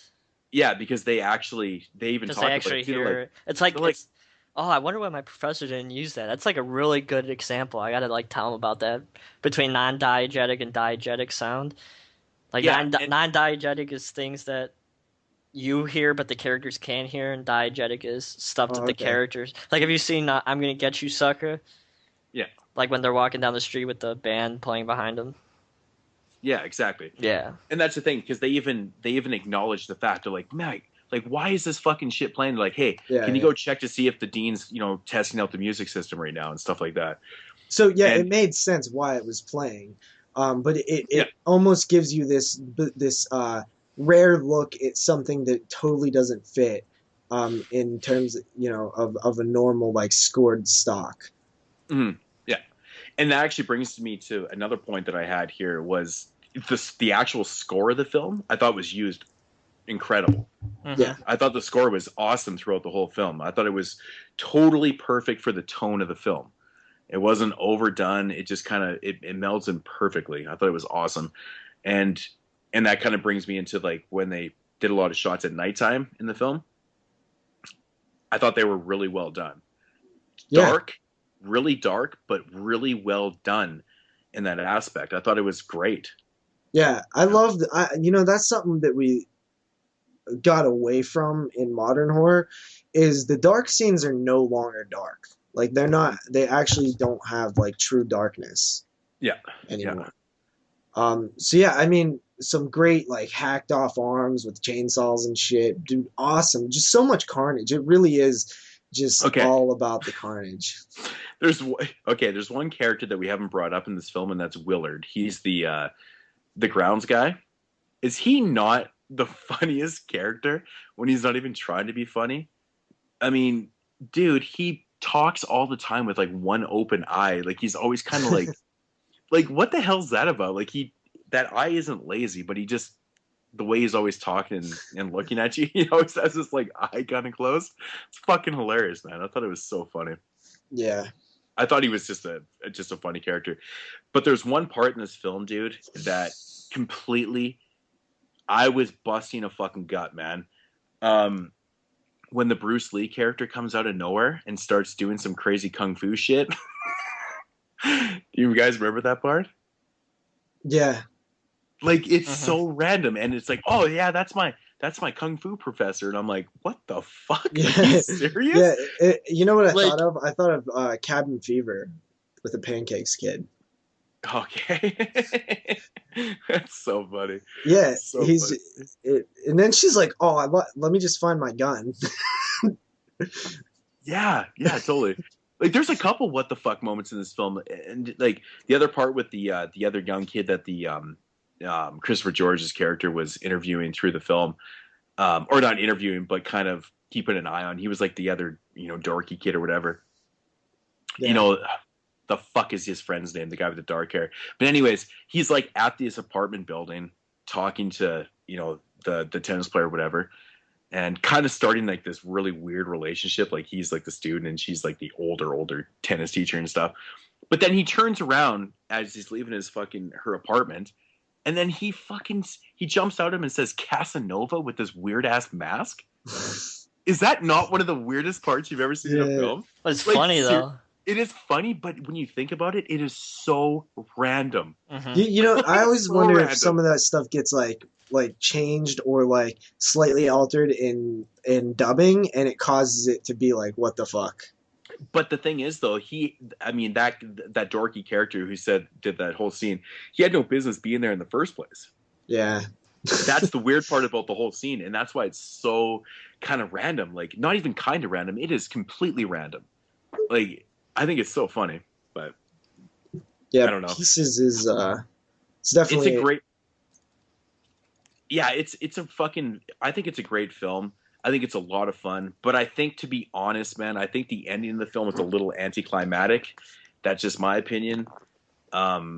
Just the way, like, when the killer gets revealed, I think that it's like, oh, like, just the way it was done. You know, I don't think it was anything special. I was like, well, okay, but you know, it's cool to reveal the killer. At the same time, it wasn't done in a very shocking way. You're like, oh. Is the guy who directed this movie directed Slugs too, right? Did he really? I don't think so. Did he? Jp Simon and Juan Simon are the same person. So yes, they directed the same movie.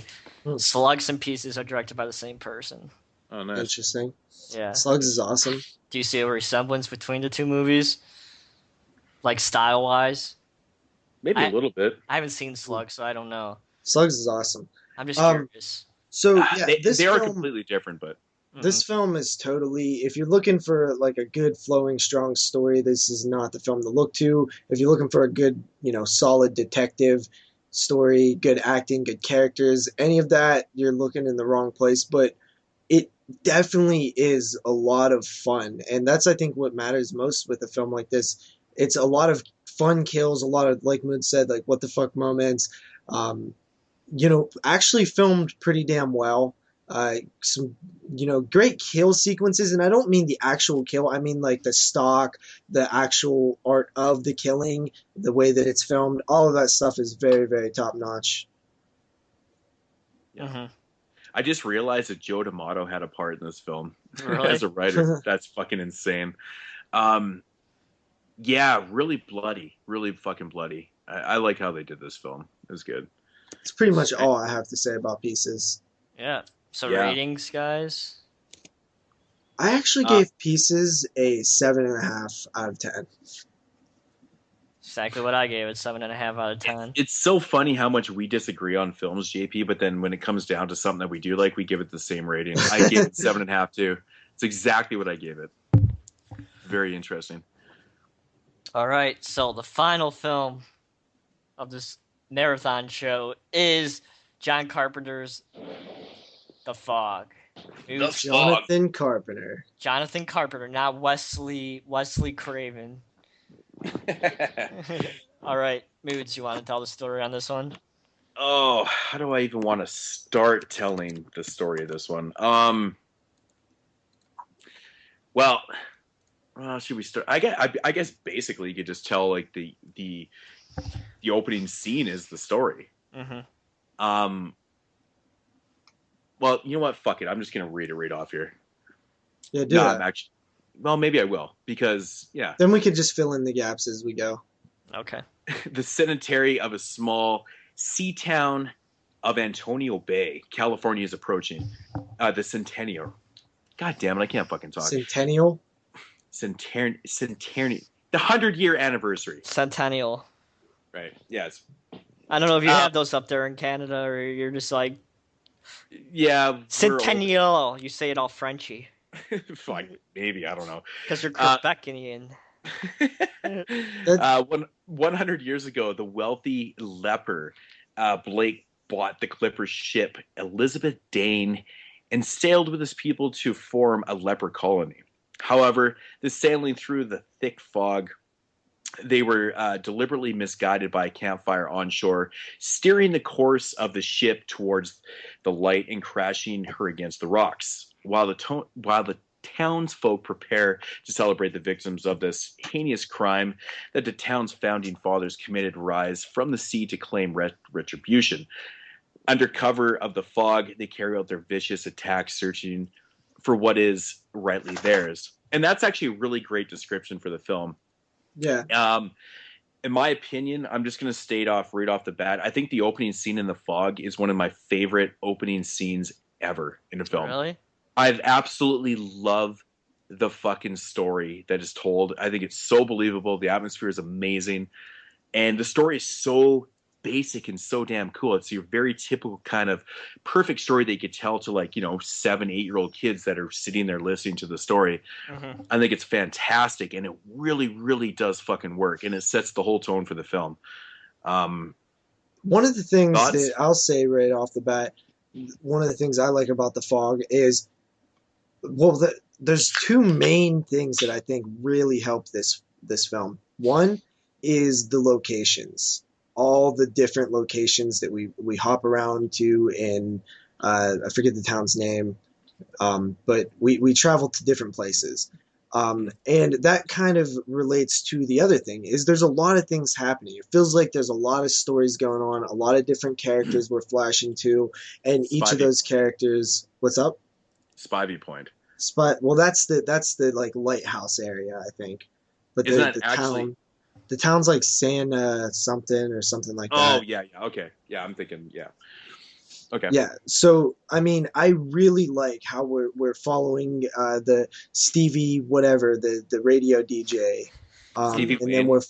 Then Stevie Wayne, which reminded me of a girl named Stevie Hill that I went to school with, who wasn't very pretty, but now she's a stripper. I guess she got pretty. And I just found this out the other day. Just because she's a stripper, she has to be pretty?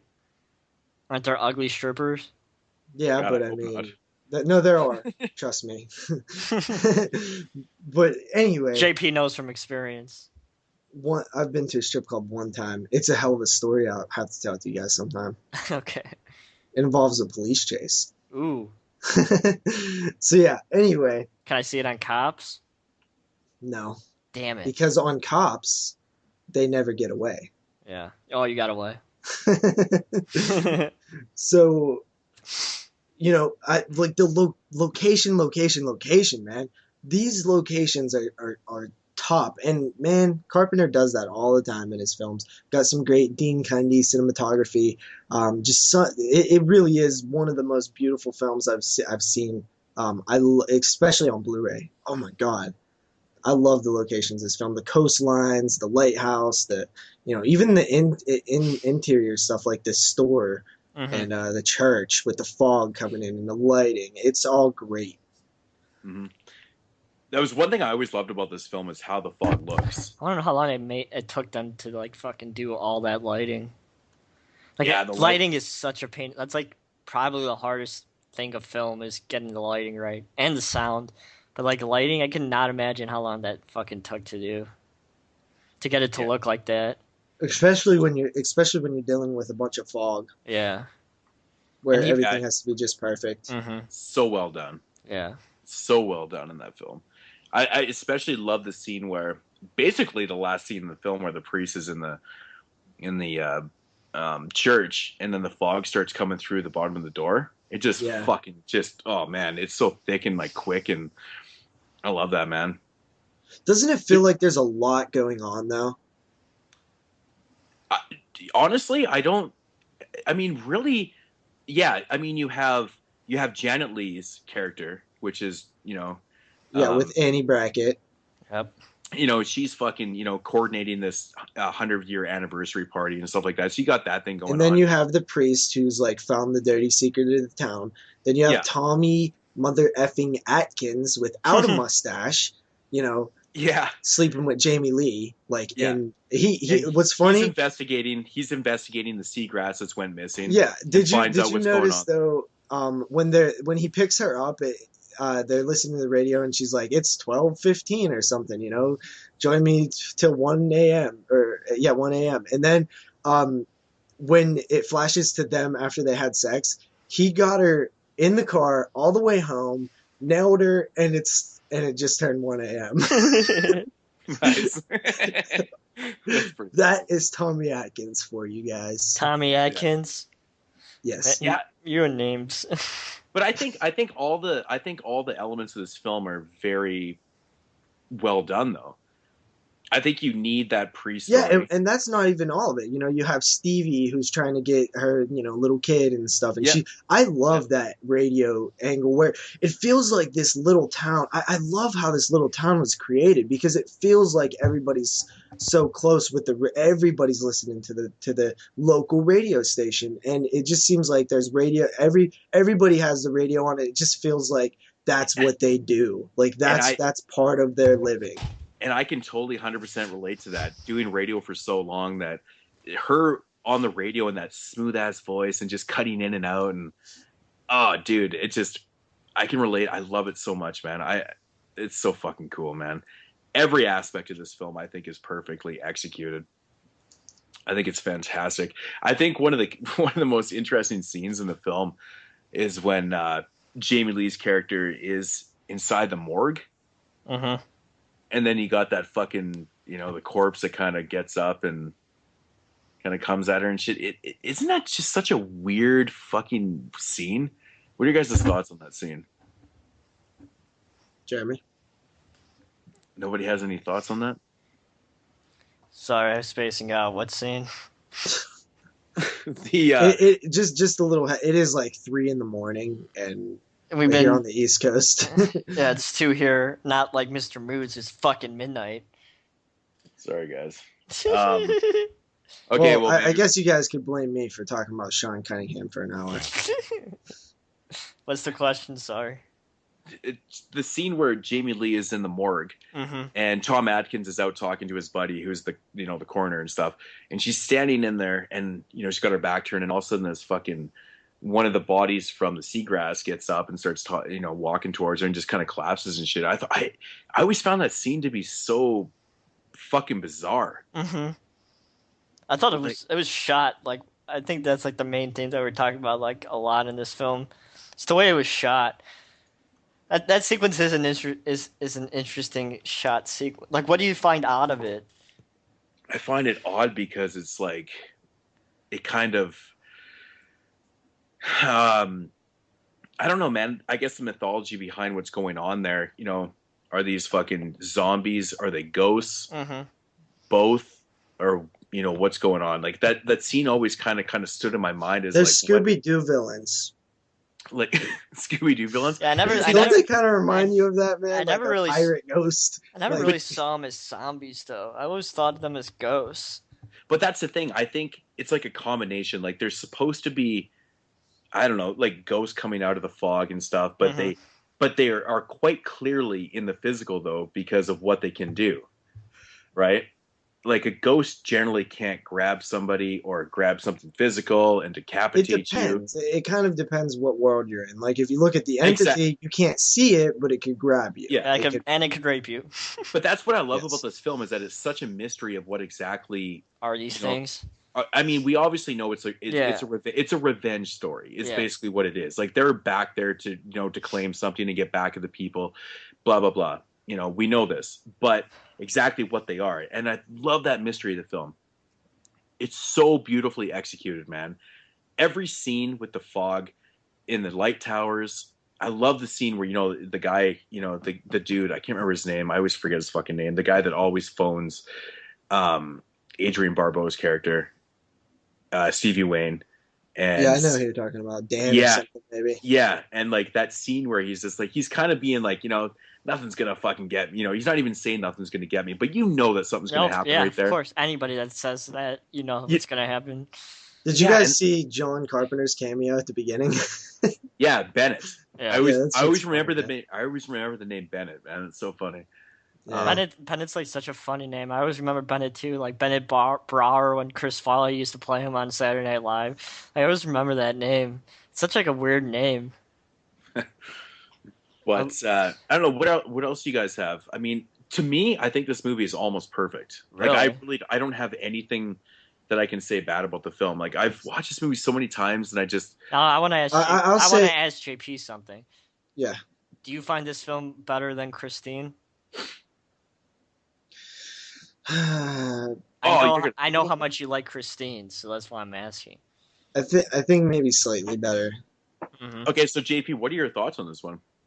Like I said, I mean, I picked this film specifically to talk to you about it because I've seen it 100 times, and every time I watch this movie, it gets better for me. I love it so much. Well, let me tell you the things I didn't like about it, because it's not very many, but I did feel that the overall story, by the end of it, I did feel like it was a bit like anticlimactic. Like I think that it could have been a little bit stronger at the end.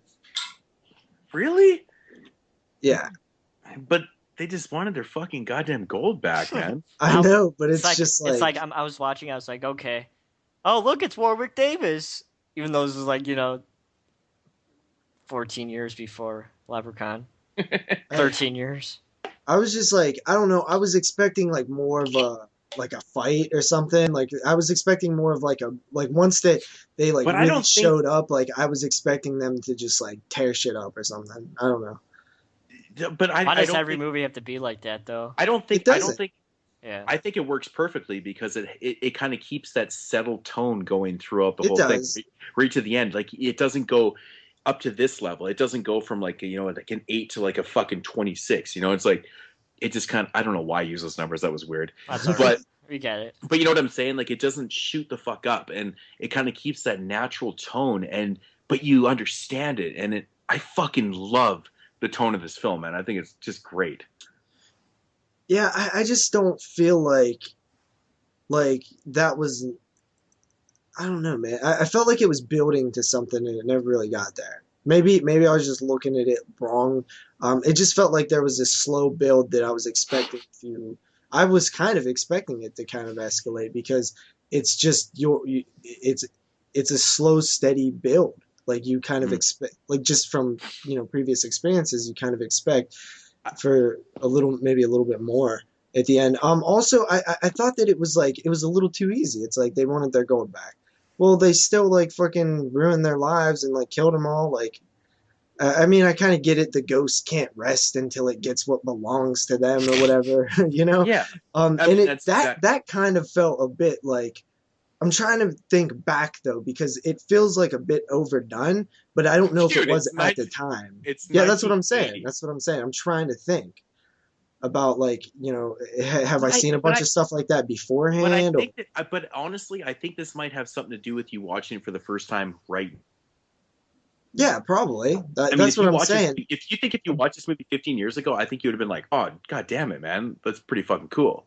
But that's what I'm saying. Like, I am aware of that. Like, I know that I'm trying to that's what I was saying. I was trying to put myself in there. Like, would it feel like that? If I'd seen it, years ago. And these aren't like big problems. These are just like my minor complaints. Yeah. And I think that overall, the only negative I actually do have is probably that it felt like it went, flat the whole time. Like it really didn't feel like it ever picked up, in terms of like. But it's like a steady climb. I know, but it's only like a couple degrees, man. It just kind of goes up by small degrees, But it keeps that perfect tone and atmosphere throughout the whole film. Nothing gets silly. Nothing is out there, and like it's just kind of. Oh, that's what I love about it. Yeah, I'm with you. I guess it would be different if I wasn't expecting it. It's like it kind of did really remind me of Scooby-Doo, the way like everything kind of just. Ends. But then also it has that stinger at the end where it's like, you know what I'm talking about? Like the very end, which almost feels like to kind of go, like, it almost feels like manufactured, like, oh, we got to put a stinger in. That didn't feel natural, based on how it ended.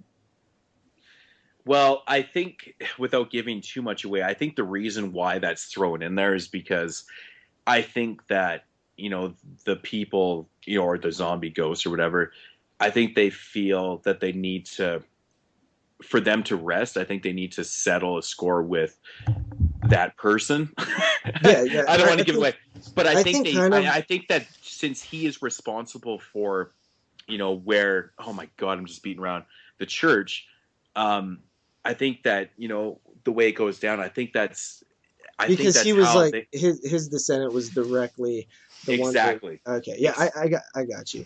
Yeah. But that's kind of the thing. Like, I was almost expecting like more of a revenge, because it is a revenge tale, and when you see revenge, it's usually carried out like hardcore, which would totally not fit if it was too hardcore. I'm with you on that. I think It was just that.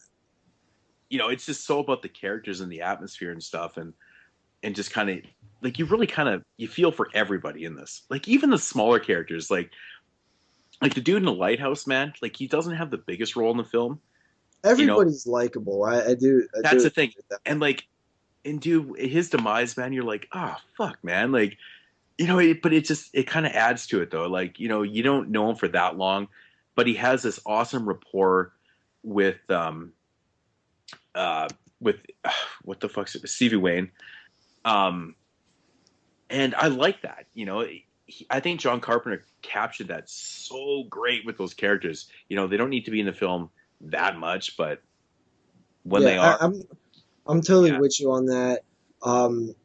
Maybe a couple more kills would have been cool, but these are just like little things. I mean, they're not really complaints at all. They're just observations, like kind of.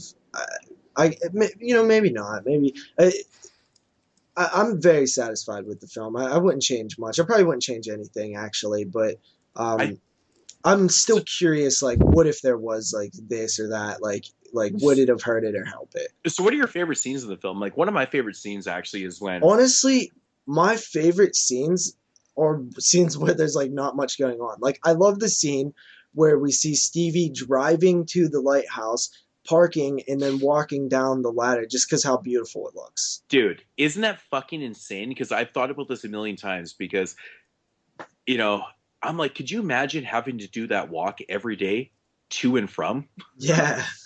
Holy shit, yeah, man. I was just like, it just looks so awesome. Like the coastline.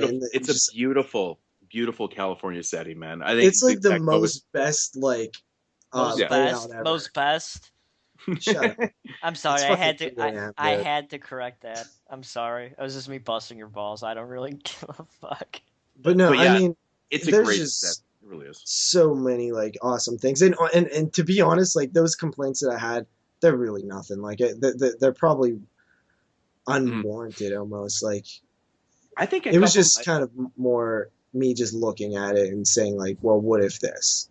Yeah, I really like the whole thing with the witching hour. Like, I love that, dude. Everyone kind of comes to the 12 o'clock happens, and like everything kind of goes to shit, and everyone kind of figures it out. They're like, what the fuck, man? Like, everything kind of did go to shit at 12 o'clock, and then it kind of relates back to the whole backstory and stuff. I really like that, man. I think it's simple, but it's very effective. Yeah, it is, and that's what this is a very like, it's not a simple film, but it kind of is. You know what I mean? There's a lot of things going on, and it's kind of very interwoven, like perfectly to where there is a lot of stuff going on, but it's still very simple at the same time. Mm-hmm. Mm-hmm. And I think you really get that simpleness to the town, where like everybody, it's just normal for everybody to be listening to Stevie on their radio in their car, or their one in their hotel room, or their house, or their grocery store. It's just a normal thing that they do. It's what they know. It's how they live. Everybody kind of has the same thing going on. I think that's like lost completely in a lot of films. You can't have that like small town, like tight knit, like community where they all do the same things anymore.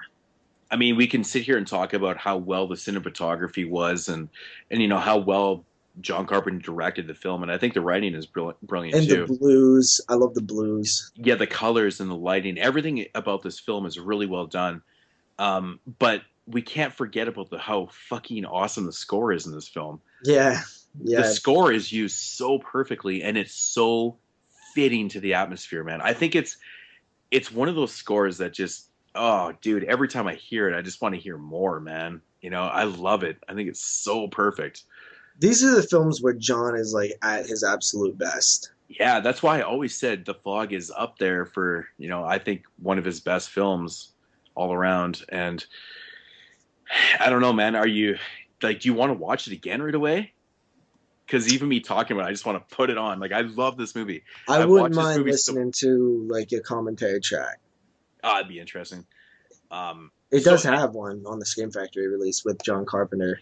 Yeah, I got to get into the special features of it. I've watched a couple, and I got to maybe check out a commentary. But there's actually two commentaries.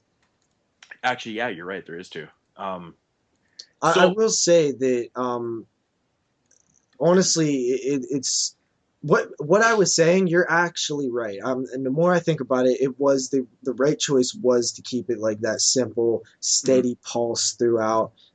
Yeah, you're absolutely right.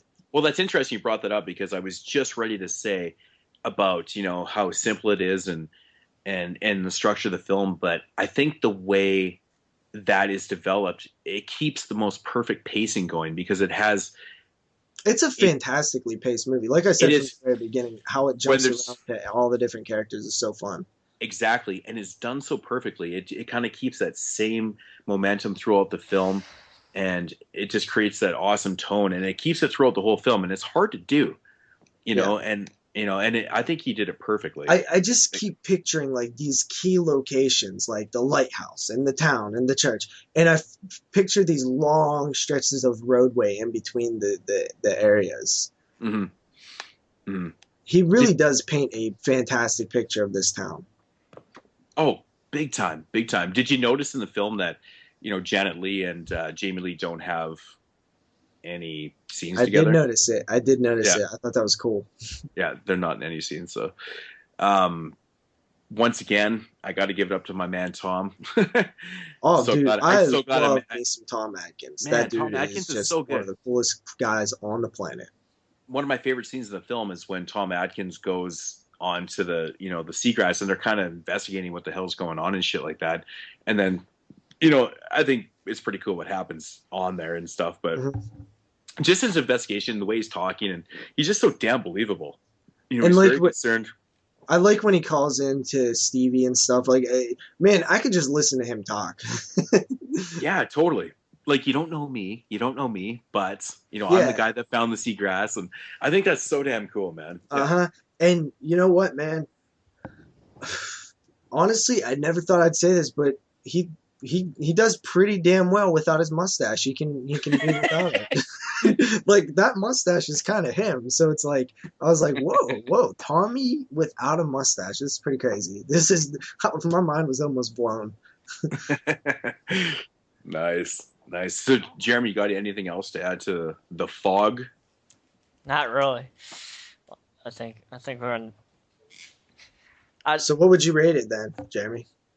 I think this is definitely probably my highest rating of the night. I give it an 8 out of 10. I also gave it an 8 out of 10. Oh, man. 10 out of 10 for Moodz. Oh, it's so hard to get it. I don't even know what the hell.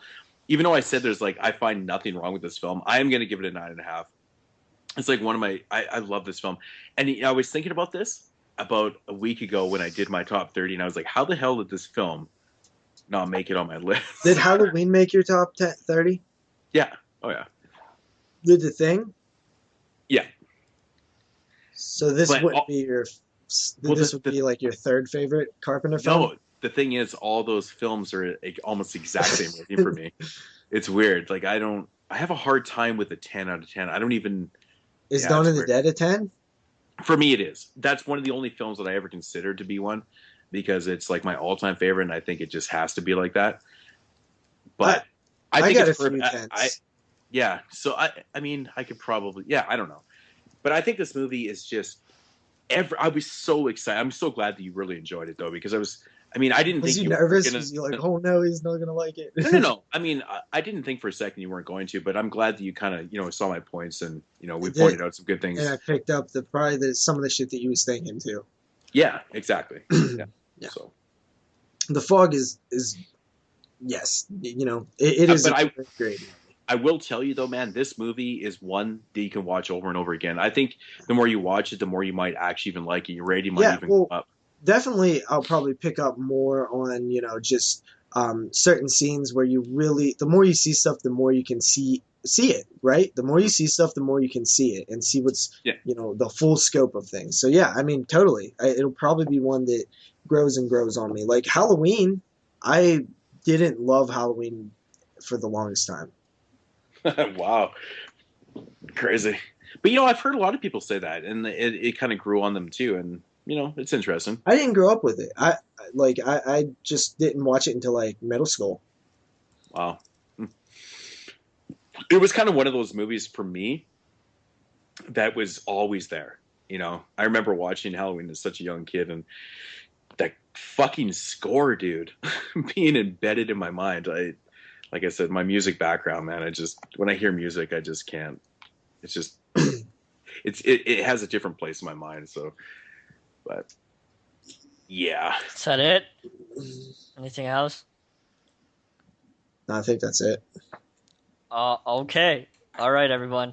Well, thank you, everybody, for listening to the 20th episode of 22 Shots of Moods and Horror Podcast. I hope you guys enjoyed this very lengthy 20th episode of the 22 Shots of Moods and Horror Podcast. Thank you, everybody, again, for your suggestions, for your top 3 favorite films. If your movie didn't get picked, don't feel bad. We'll definitely be doing this again in the near future, and we'll pick some more of your guys' films. It's definitely fun to do. Thanks again to everybody for listening. Next week's show is going to be Mr. Adam. That's the name, right? Mr. Jones, dude. Mr. Jones. You really need to start writing down the episodes, man. Yeah. I swear, like 9 times out of 10, you get the name wrong of the movie we're talking about. Yep. Mr. Jones. Mr. Jones. So that will be next week's show, and then the week after that, we'll talk about next week. So, thanks everybody again for listening. If you want to follow me on my channel, you can do so at youtube.com/NESRuler22. If you want to follow JP, aka the man who hates Pee Wee Herman but likes him in the Tripper, you can follow him at youtube.com/TroubleShotJ. Of course, Moodz, click the subscribe button down below. You can also follow us on Twitter at 22 Shots Podcast.